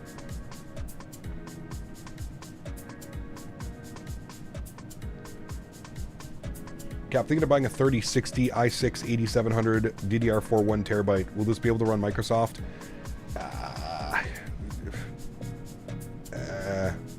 If you want my honest opinion, Alyssa, no. I wouldn't be buying that computer in 2024. That's just my honest opinion. That CPU is, I mean, you're getting 6-7 years old now on that CPU, generations. Also, a 3060 is not a very good graphics card. I would suggest a 3070 Ti, 3080. Yeah, I cannot advise that computer in 2024. I just feel like you can do better. Probably around the same price, too. You could probably get newer components. The CRJ sucks. I wouldn't necessarily say CRJ sucks. It just hasn't been updated.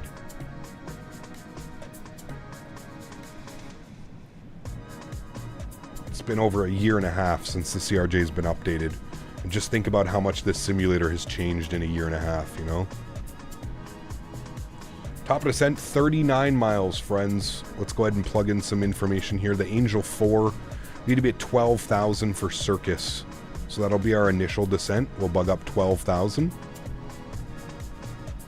Get the aircraft ready to go. 37 miles now. Are you rocking FS Realistic? Always, man. Always, always, always. I have my profile up as well, Bliss. If you go to FS Realistic and you go to Profile Cloud, you'll see mine right here. Captain Canada. If you like how it is, you can also try all these other ones. But yeah, I always upload my views up to the FS Realistic Profile Cloud, so it's one click to install. Super easy.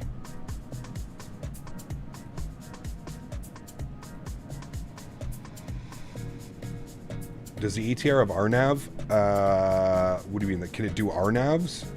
I think so, but I don't know.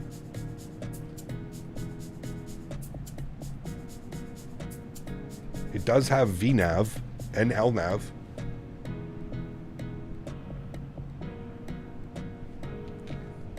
No, it definitely can, Captain Nolan. You could run it with like an 8700K and stuff like that, yeah. I am sure of it. I am sure of it. Welcome back, friends. 27 miles till descent.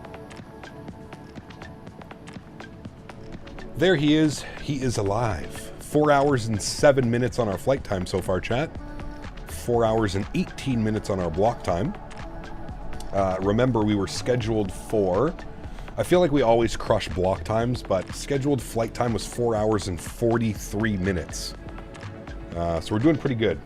We're 36 minutes. I think we'll be a little bit early. Just a little bit.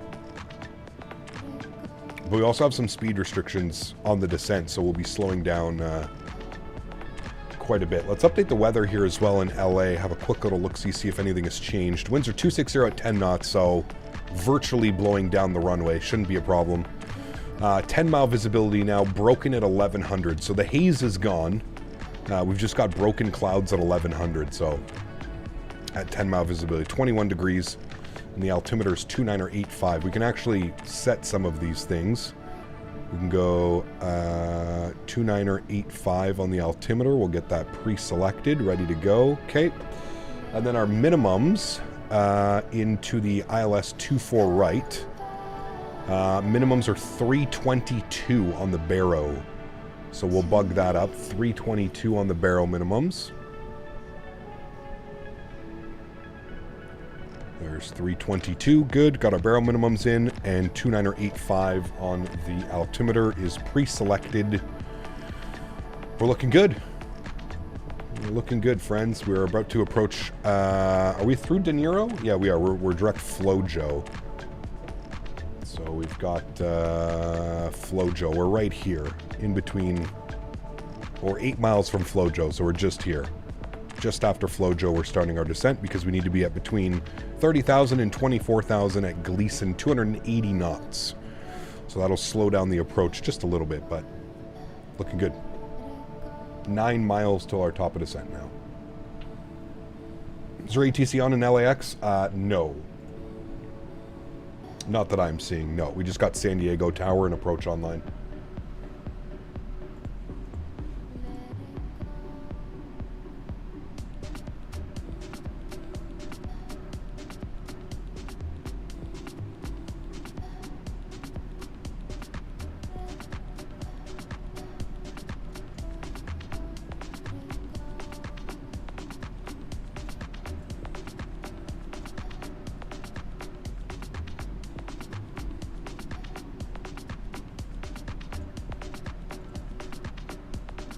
Cap, you see the 5-hour A321X is now RNAV RNP capable? Is it? Did they just add that? Because I know they had an update not too long ago, but I didn't know it was RNAV capable finally. That's good news.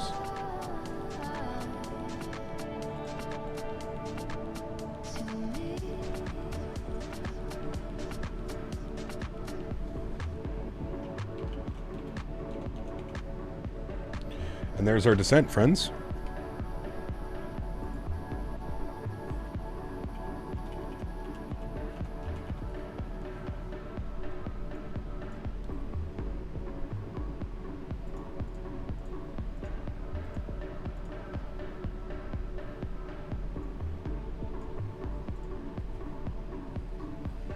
Then we have to head to Beijing? No, unfortunately not. Maybe one day we'll get it, but no. Does the CRJ still bounce midair? I haven't flown the CRJ in a while, man. I'm not quite sure. Relatively soon, RNAV and takeoff calculations, I believe. Okay. Huh. That's good then. Yep, do you know if the immersion pack for 320 and 777 are worth it? Again, Mark, I guess like it's to each their own. For me, I'm going to say no, it's not worth it. I don't know, man. Like, if you're really going to like take those views in, like you'd have to be doing like wing views and stuff like that. Like, I don't know too many people that depart using like wing views. I think it would be great for those people that are making like cinematic videos and stuff like that, cinematic Microsoft videos. That could be good, but for me, no. All right, descent checklist. Let's do our recall. Recall. Checked. Good. Notes done and checked. Auto brake. We're going to go number 3 on the auto brake. Landing data. Let's go and plug that in now. We'll go to our knit ref. We're doing flaps 30. So it's going to be we'll aim for about 145 on the VREF. That's what we're going to aim for. Good. VREF is in. And approach briefing has been complete. We know what we're doing. 2-4 right. We've already gone over that. Good. Descent checklist is complete. Next is our approach checklist, which will be done passing through 18,000 feet. A little bit bumpy on the descent here as well. Cap, I just started my descent behind you. Nice. Very cool. Not seeing anything indicating RNAV approaches are integrated at the moment. Takeoff calculators available. Yeah, I didn't see... I know that RNAVs are coming. That's why I was very surprised when he said that RNAVs were available, because I was like, yeah. Cart rip. Cheers.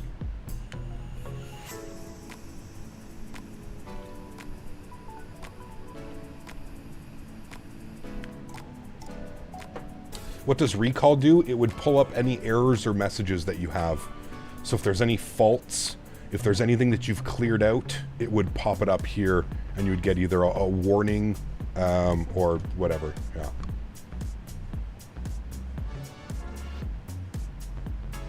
Hey Cap, did you have to manually turn on the center bottom screen, or does it come on itself?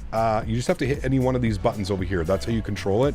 Just make sure you've got the lower button. So this, you control the left screens, right screens. Make sure the lower center screen is on, and then you select any one of these, and it'll turn itself on. Yeah. Need an emoji for the cart? We need, you know what we need? We need to replace one of the emojis with like a see ya. How we end every stream, and how we say some controllers, we say bye to some controllers. That's what we need. We need like a nice high quality see ya. If anybody's good at Photoshop or anything like that, you want to make me a decent see ya. But it has to be SEE and then space YUH. See ya. If anybody wants to do that.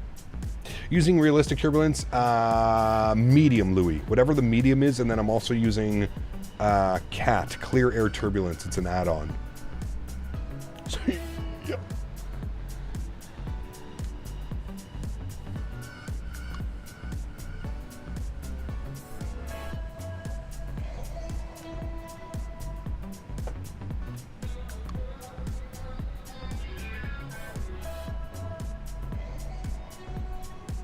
It's more like, see, yeah, we can't fit that in emoji. We need the emoji to stay as small as possible so it can stay as big as possible. Something like this one, you know, like the, which we could probably replace because we don't really do that anymore. That emoji kind of came up when we were doing the cabin announcements with PAX. But something along those lines where it would like say, see ya. We get Zach to make one.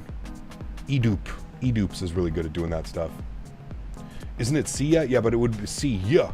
Because like you emphasize the ya. See ya. You know? Thought made Dan. Dan made some of them. Zach made some of the other ones. Some of them I just pulled from an emoji website. Like this one is pulled from an emoji website. This one is pulled from an emoji website. This one's pulled from an emoji website. This one is pulled. This one is pulled from an emoji website. Any one of those ones. That last one we could probably replace, to be honest with you. Nobody really uses that, the Whoa Man. You see it sometimes, but there's a couple we could probably replace and update with some newer ones for sure. By the way, Cap, why do you not use PAX anymore? Because I use GSX.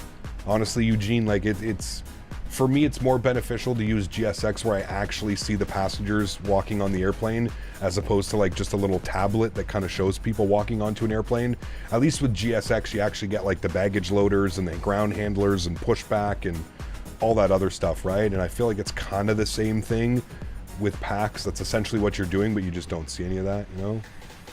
Whoa, man, pump the brakes. Damn, we need some new emojis. Get on it. Or get Zach. We'll get Zach to go. You still have all your airport mods enabled every time, or how do you do it? I use add-on linker noise. Yeah, that's exactly what I'm doing. Zoins. Is that how you say your name? Zoins? It's an interesting name. Zoins. I like it. Yeah. So it's, I use add-on linker, and the only airports I really have installed in my community folder are airports that I'm flying to. So right now, I only really have Washington, Dulles, and Los Angeles in my simulator. That's why my performance has been just tip-top as well. Very curious to see what the performance is going to be like in LAX. Usually, I'm in the 40s, mid 40s when I'm landing in LA with frame gen mod on. It's a very heavy scenery. So I'm curious to see what it's going to be like now coming into LA. Will you do the leg from LAX to China? Maybe at some point, Ben. Not today. Not today. So, Cap, where can I find a tiller for the 737 for the Airbus like XP72? The best place is probably Etsy, Maxwell. There's a bunch for sale on Etsy, dude. That would probably be the best spot. Hey, Cap, today I saw the WinWing stuff. That's quite impressive considering the price you're going to get it. Yes. I want to get the autopilot panels and I want to get their Airbus McDo. I already have the Cockpit Master CDU, so my 777 and my 737s are taken care of. But yes, I want to get the autopilot panel for the 737, the A320, and I want to get the Airbus CDU. Yeah. Should you add alternates? You could, Erin. I'm going to be honest with you, 100% Erin. I've been streaming now for like 6 years, and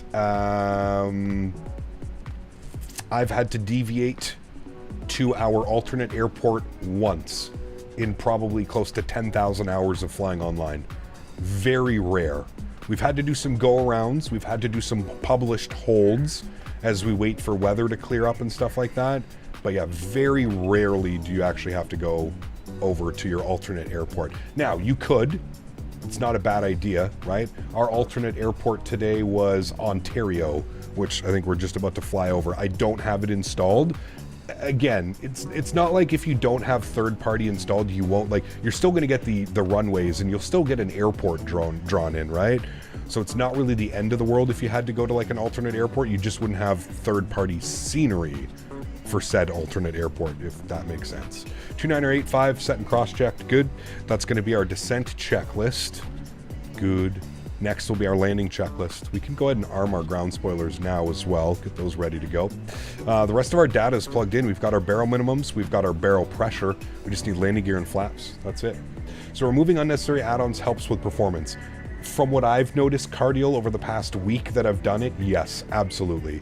My FPS when I leave an airport, there's zero degradation, and I think that's what's causing it. You know how you always hear people, they always say, oh, when I do a 5-hour flight or when I do a 6-hour flight, my simulator slowly degrades. Like I get less FPS, and by the time I land, my FPS is terrible.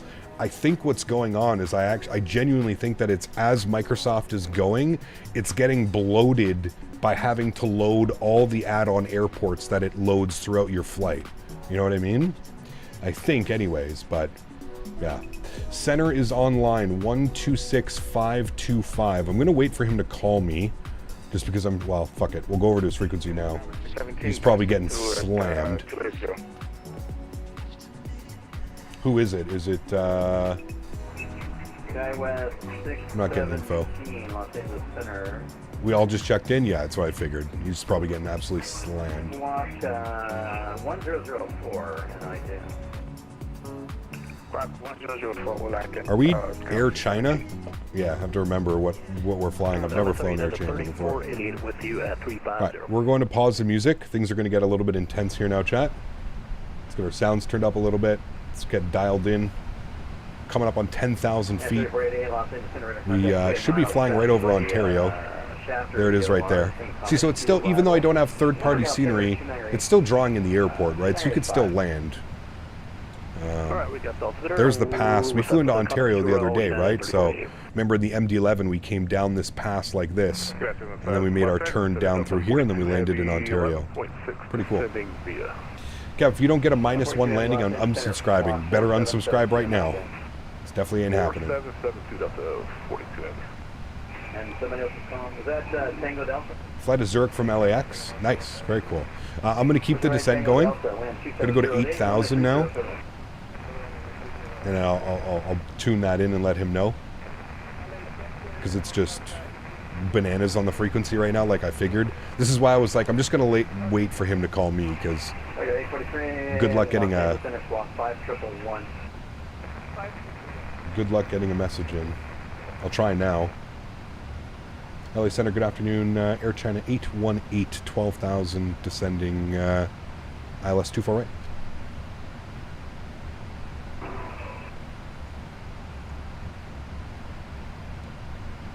He's probably looking for me now. He's like, huh. China 818, Los Angeles Center, radar contact 8 miles north of the Paradise VOR. You're cleared ILS 24 right approach. Cleared ILS 24 right approach, Air China 818. Thank you. All right, we're going to keep that descending now. We will... What is our intercept? So we've been cleared on the approach. 818 information with we'll go to 4,000. Golf turn to LA. We have golf. Thanks so much, Air China 818. All right, cool. Continue to descend. I'm going to get the ground spoilers out here just a little bit because we're trying to meet speed restrictions and altitude restrictions right now. So the aircraft is getting a little bit upset at me. So let's get some ground spoilers out here. A little bit of a heavy descent, but we'll get ourselves back on the profile. Los Angeles Center, radar contact 39 miles. Good. There we go. Now we'll go ground spoilers. Actually, we'll keep them out to descend to 240 knots. We're coming up on 10,000 feet now, so we'll ding the cabin, get them ready to go. That can stay auto, sorry. And we'll get landing lights on. Good. And we'll get our wing lights on as well, coming through 10,000. Do you use something to increase your FPS, or just computer does it alone? Well, I use frame generation mod, but a good computer is going to go a long way, right? You're not going to be able to... You can't take a 7-year-old computer and just think it's going to get great performance by doing add-on linker and stuff like that, right? So, all right, 240 is good. Ground spoilers armed. Good. Speed's wonderful. We're going to descend through 10,000 here in a second. There's that hazy cloud in front of us from LA. We're looking good. Looking good, my friends. Using lossless scaling? No, I'm using frame gen mod. You can put exclamation point frames in chat. As well, guys, if you haven't done so, there's over 300 people watching now. If you haven't, don't forget to smash down that thumbs up button. Show the channel some love if you are enjoying the content. We were going for 300 likes today. If we could get anything above 300 likes by the time we get on the ground, that would be absolutely fantastic. Appreciate everybody that already has smashed down that thumbs up button. You guys are absolutely awesome, man. Thank you. Okay, parking today, friends, in LA. We get to go to the big boy gates. The real aircraft went to 208. So we'll see if they give us a stand. We're looking to vacate the runway, most likely hit Yankee. Did they get rid of... I thought there was other... I guess we're going Yankee then. Okay. So we're going to Yankee. What I'm going to do then is we're going to go auto brake 2. No need to stop, so if we're going all the way down. It's on top of my head. We're on the Angel 4, yes. That's a slight problem. Much better. Look at the engine wobble. That's so nice, dude. Air China 818, recycle your transponder squawk 6254. 6254 for Air China 818. Yeah, 936. Cleared ILS 25 left approach. Cleared ILS 25 left approach, reading 996 LA Center, wonderful, good day. Velocity. Okay, Captain Nolan, got you. I was going to say, if I look at the... Well, it's Yankee. Yeah, okay, there was. It was Tango or Yankee, so you got to go all the way down to Yankee.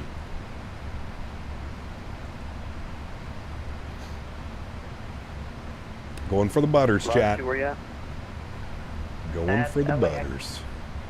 We're going to start to slow up here relatively soon. Stand by. We're 27 miles out from the runway right now. 240 knots. We'll bring this down to 220. And then what I'll do is I'll throw out slats. That'll help with the descent a little bit. Maintaining our speed. Slats are coming out. Los Angeles Center, Southwest 4528 is descending with you to flight 310. When is your next flight? I'm new to the channel. Thursday. You can also put exclamation point schedule in chat. Next stream is on Thursday, and we have 2 streams on Thursday. We have an afternoon stream and an evening stream. So that is the plan. Used to be other taxiways between the 2 runways. They have now been removed due to the construction. Got you. Thank you. Lucky 1 arrival. Descend the lefty one arrival and altimeter 29 on your Captain pattern. had nuts. 4528. Do Air China actually fly the passengers this route? Yes, correct. They do fly passengers. 751, cleared ILS 24 right approach. All right, speed's getting a little bit away from us. I'm going to throw out some ground spoilers now. We're going to keep bringing it back. 210 now. Dynasty 751, Los Angeles Center. All right, we're going to arm our localizer. And we're going to arm our approach as well. We're coming up on approach now anyways, so might as well hit it. Speed's rolling back nicely.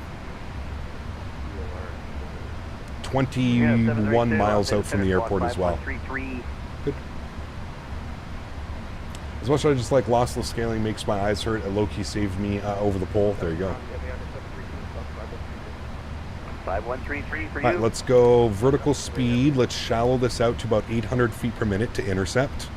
That'll help us lots with our speed as well. 751. Get our ground spoilers in and armed. Dynasty 751, you are clear. Good. ILS 24 right approach. Clear, 24 right ILS approach, Dynasty 751. Sorry about that. No worries. 500 feet per minute till we intercept. Let's roll the speed back to 190. Glide slope should be intercepting here any second. I got 732 radar contact, 1 megamiles. And we're going to go flaps 5 29 degrees. Palms VOR, descend Hollywood 1 arrival on Cherry altimeter 2983. Thanks for descending the Hollywood 1 2983, driving accepted. Man, so good, dude. So good. All right, glide slope is armed and should be captured any second. There's glide slope. Speed is rolling back perfectly. We're under 200 knots. That is great. And again, going to wait for the 2,500 foot call out. We'll keep our speed. We'll bug up 180 and keep that till about 2,500 feet. We'll go for there. Is your view set a bit high in settings like your height? It looks like it. I don't know, man. I feel like my height is perfectly fine. If you look at like where I am towards the seat, I am right where the headrest would be of the seat. I feel like my height is perfect.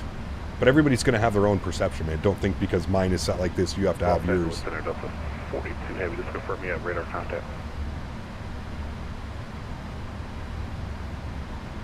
Yeah, Ben, read the pinned message up top, man. I pinned the message up top because I've been asked probably 100 times already today. So I've got the message pinned up top on chat, and you can see that's exactly why. Yeah. Delta 42, much further in the oceanic. Radar contact 3 miles east of Santa Monica VOR. Maintain 6,000. All right, what was our VAP speed, friends? 145, we'll say, for our approach speed. Right, Delta 42 heavy.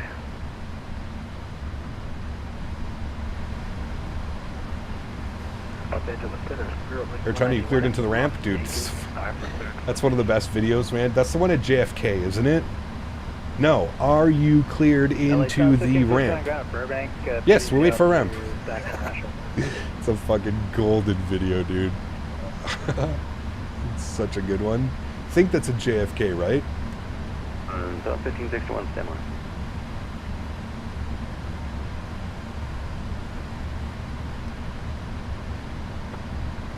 It's an Air China and a JFK controller fighting about how they can get into the ramp or if they're cleared into the ramp.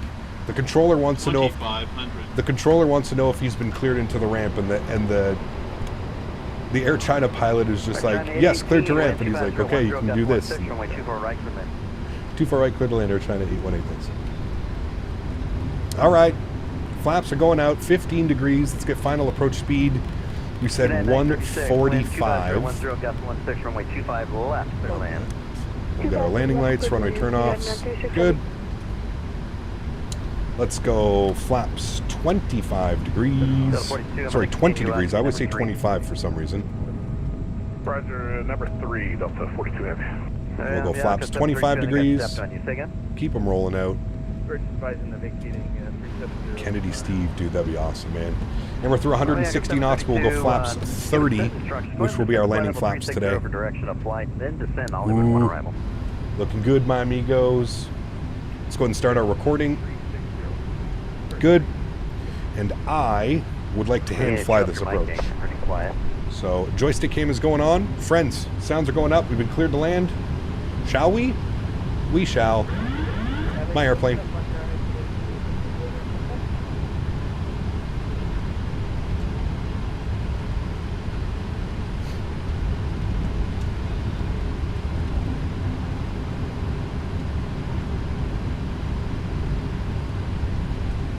It's not reporting any winds, but I'm definitely feeling winds. I bet you those kick in right before we touch down.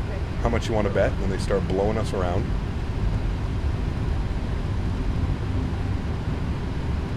And we just want to confirm that our landing checklist is complete. Yes. Landing checklist is complete. There go the winds, just as I suggested they would.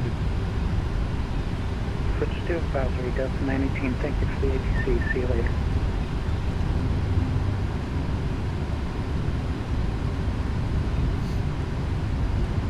I love flying into LA, man.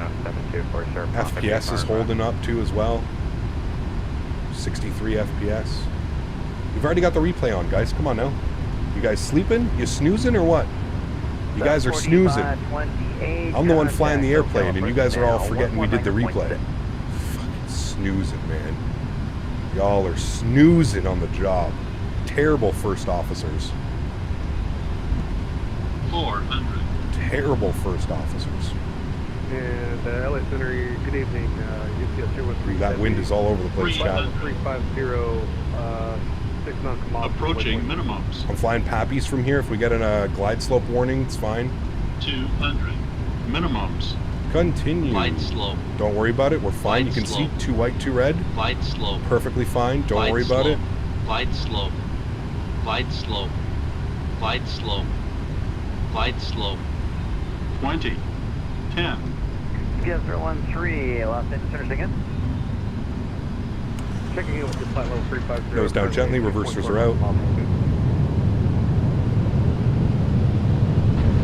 Manual braking.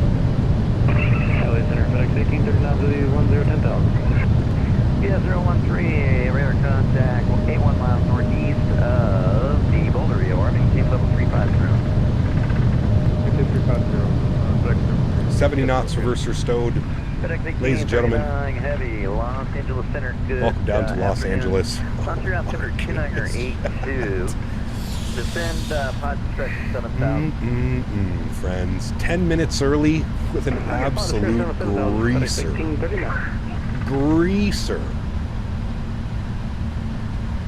What a beauty. What a beauty, my friends. Yowza. Yowza. 818 Heavy, welcome to LA. Cross 24 left, east on Echo to the gate. Cross 24 left, east Echo to the gate. Have a great afternoon. Thanks for wonderful ATC as usual, man. We'll see you soon. Alright, see you later. All right, my amigos. Ground spoilers up. Flaps are clean. My friends. Does it get any better than that? Echo into the ramp. We're going in Echo Kilo. Echo Kilo. Clear land, Denis, 751. Good. Hi, good afternoon, private jet 298. Make a left here on Echo. 326, you on frequency?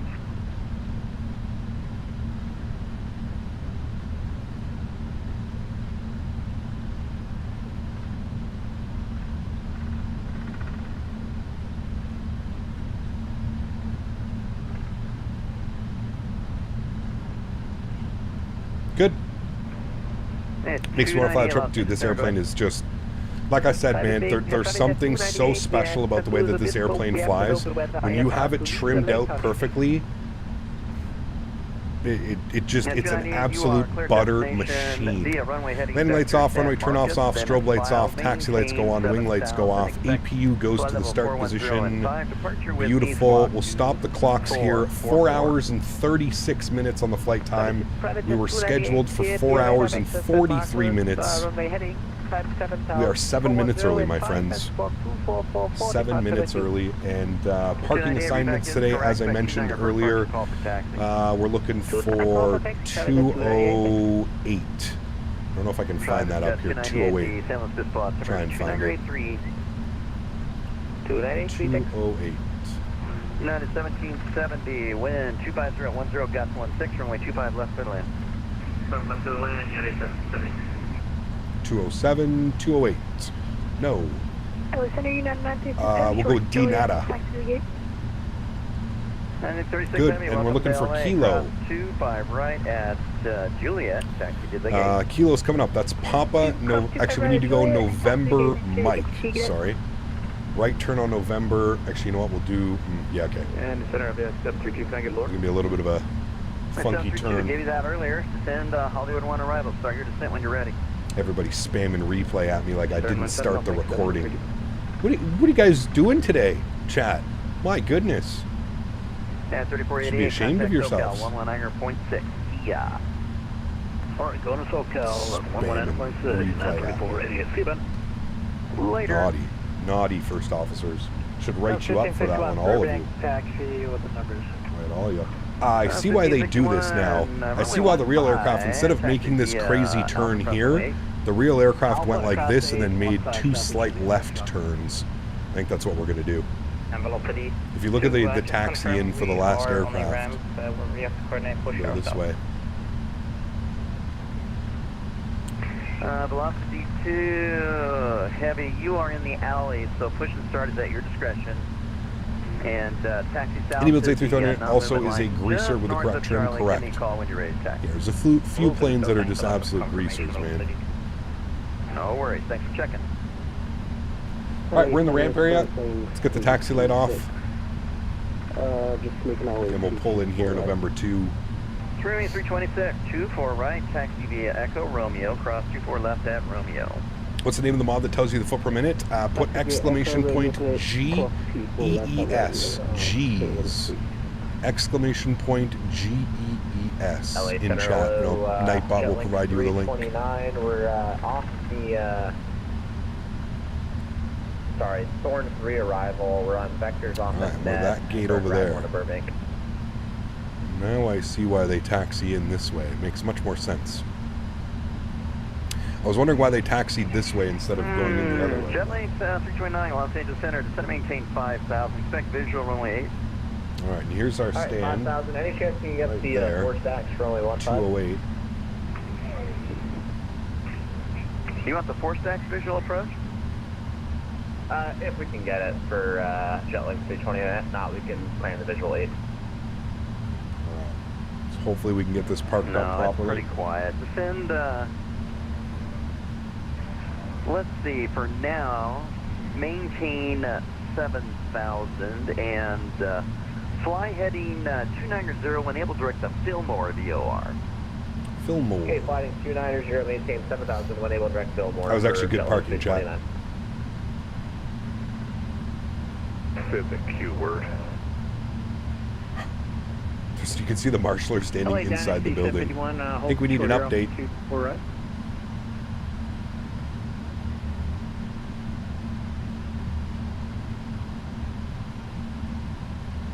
Alrighty, perfect. Let's go ahead and disconnect, close, park brake, on, upstairs, APU's on, bleeds are on, gens are on, engine number 2 is off, engine number 1 is off. Ladies and gentlemen, welcome down to Los Angeles. Beacon light comes off, logo light comes off, seatbelt signs go off as well. What a great flight, my amigos. I thoroughly enjoyed that one. 4 hours and 51 minutes gate to gate. So gate to gate time, we're 20 minutes early on our gate to gate time. We like that, chat. We like that. Let's go to GSX, request deboarding. Beautiful. I am just so happy with how that all went down today. Great parking as well, right on the line. And there is our super weird flight on Air China from Washington Dulles to Los Angeles. I'm super happy we're able to do this one. It's such a weird flight, and the fact that we're able to do it is just makes me happy, man. There's a lot of people that were confused about the flight routing that we were selecting today. People didn't understand what was going on, but hopefully with the pinned message up top in chat, we were able to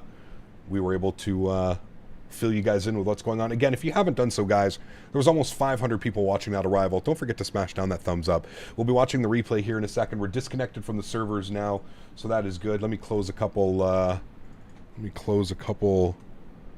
applications that we don't need running. What was the landing rate on that one? Final landing rate was 102 with a 101G, 13 knot, basically dead on headwind, 0.32 degree left side slip. Doesn't get any better than that, chat. It doesn't get any better than that one. Super happy with how that played out. I hope you guys enjoyed that one. All right, let's jump inside the aircraft. Let's get GSX restarted. Restart the Kutal. Let me come down here. Let's go ahead and close some doors, shall we? Let's go ahead and let me turn this down because the alarm's going to go off like crazy once I do this. Let's go to menu. Let's go to PMDG setup, panel state load, and we're going to go final, and we'll execute that. Good. We'll give that a second to run through it. We'll get the aircraft ready to go for our replays. I'm going to spam our flaps. We'll put flaps all the way down to 30. It's going to yell at me for a little bit. Don't worry, it's fine. We'll turn that off, turn that off. You go off here as well. There we go. All right, cool. Upstairs, we'll get all of our lights on here for landing. Boom, boom, boom. Good. That is all good. Let me make sure all the doors are closed, which they should be. Yes, and then we're just waiting for the flaps to go all the way out. God, I love the flap sounds in this aircraft, man. Probably the best sounds of flaps I've heard in a very, very long time. They're done. It sounds almost identical to real life. Okay, here is the replay. Let's go ahead and hit that button now. Good. We started a little bit early, but that's fine. We can bring this all the way back in, and we'll take it from right about there. That should be good. We'll resume the replay. Don't listen to sync rate. That's fine. And let's jump outside. We'll have a quick little look-see here in this butter. Going to take this time now to thank my mods, my donators, and my sponsors. Without you guys here, none of this would be possible. So seriously, thank you all so much for everything that you do for the channel. You guys are the backbone. Everybody that gifted this week, everybody that came in with donations was just incredible, man. So thank you all very, very, very much for the continued support. It was an epic week, man. We flew the MD-11, we flew the 777, we did an incredible long haul from Amsterdam to Montreal with a sunset. I mean, just the whole weekend was just incredible, man. I truly, truly, truly... I feel like this is what we've all been waiting for when it comes to Microsoft Flight Simulator, having access to some of these high-quality, long-haul aircraft. It's completely changed the aspect and the landscape of the game right now. Game sim, whatever you want to call it. But I had a lot of fun, man. I really, really, really hope you guys enjoyed that one as well. Just look at this airplane, man, coming in. Ready for this one. Look at the flare, 1,000-footers. Oh, my goodness, Chad. Dude. Did you see how the wheels basically, they just... So you see how Microsoft only picks up, the landing rate will only pick up when the struts hit the ground. I want you to pay attention to the wheels here, and I want you to look at these wheels and how they get dragged across the 1,000-footers. Look at that, dude. Oh, chat, that was the best one yet. By far the best one yet. Hands down, not even close, by far our best landing in this aircraft. It does not get any sexier or greasier than that right there, my friends. Guys, thanks so much for tuning in today. To everybody else that cannot donate with a monetary value but donates with your time, your effort, I want to thank you guys just as much, man. Everybody that flies with me on VATSIM, all the VATSIM controllers, everybody that makes this hobby just possible, man. 1,000-footers, dragging them. 1,500-footers, we're down. Best one, chat. That is the best one, chat. Cool. I'm going to leave you guys with some replays, some wing views. Guys, have yourselves a great start to the week. Enjoy your Monday. Enjoy your Tuesday. Enjoy your Wednesday. And the next time you will see me, we'll be back in the MD-11 on Thursday, ready for some cargo thumpers. A little bit different landings when we land this one compared to the MD-11, right? But that's okay. That's how she goes, man. The MD-11 is a true animal in herself. Guys, enjoy the replays. Have a great start to your week. Hopefully I'll catch y'all on Thursday. Thank you again for all the support, guys. You're incredible. Appreciate y'all, man. See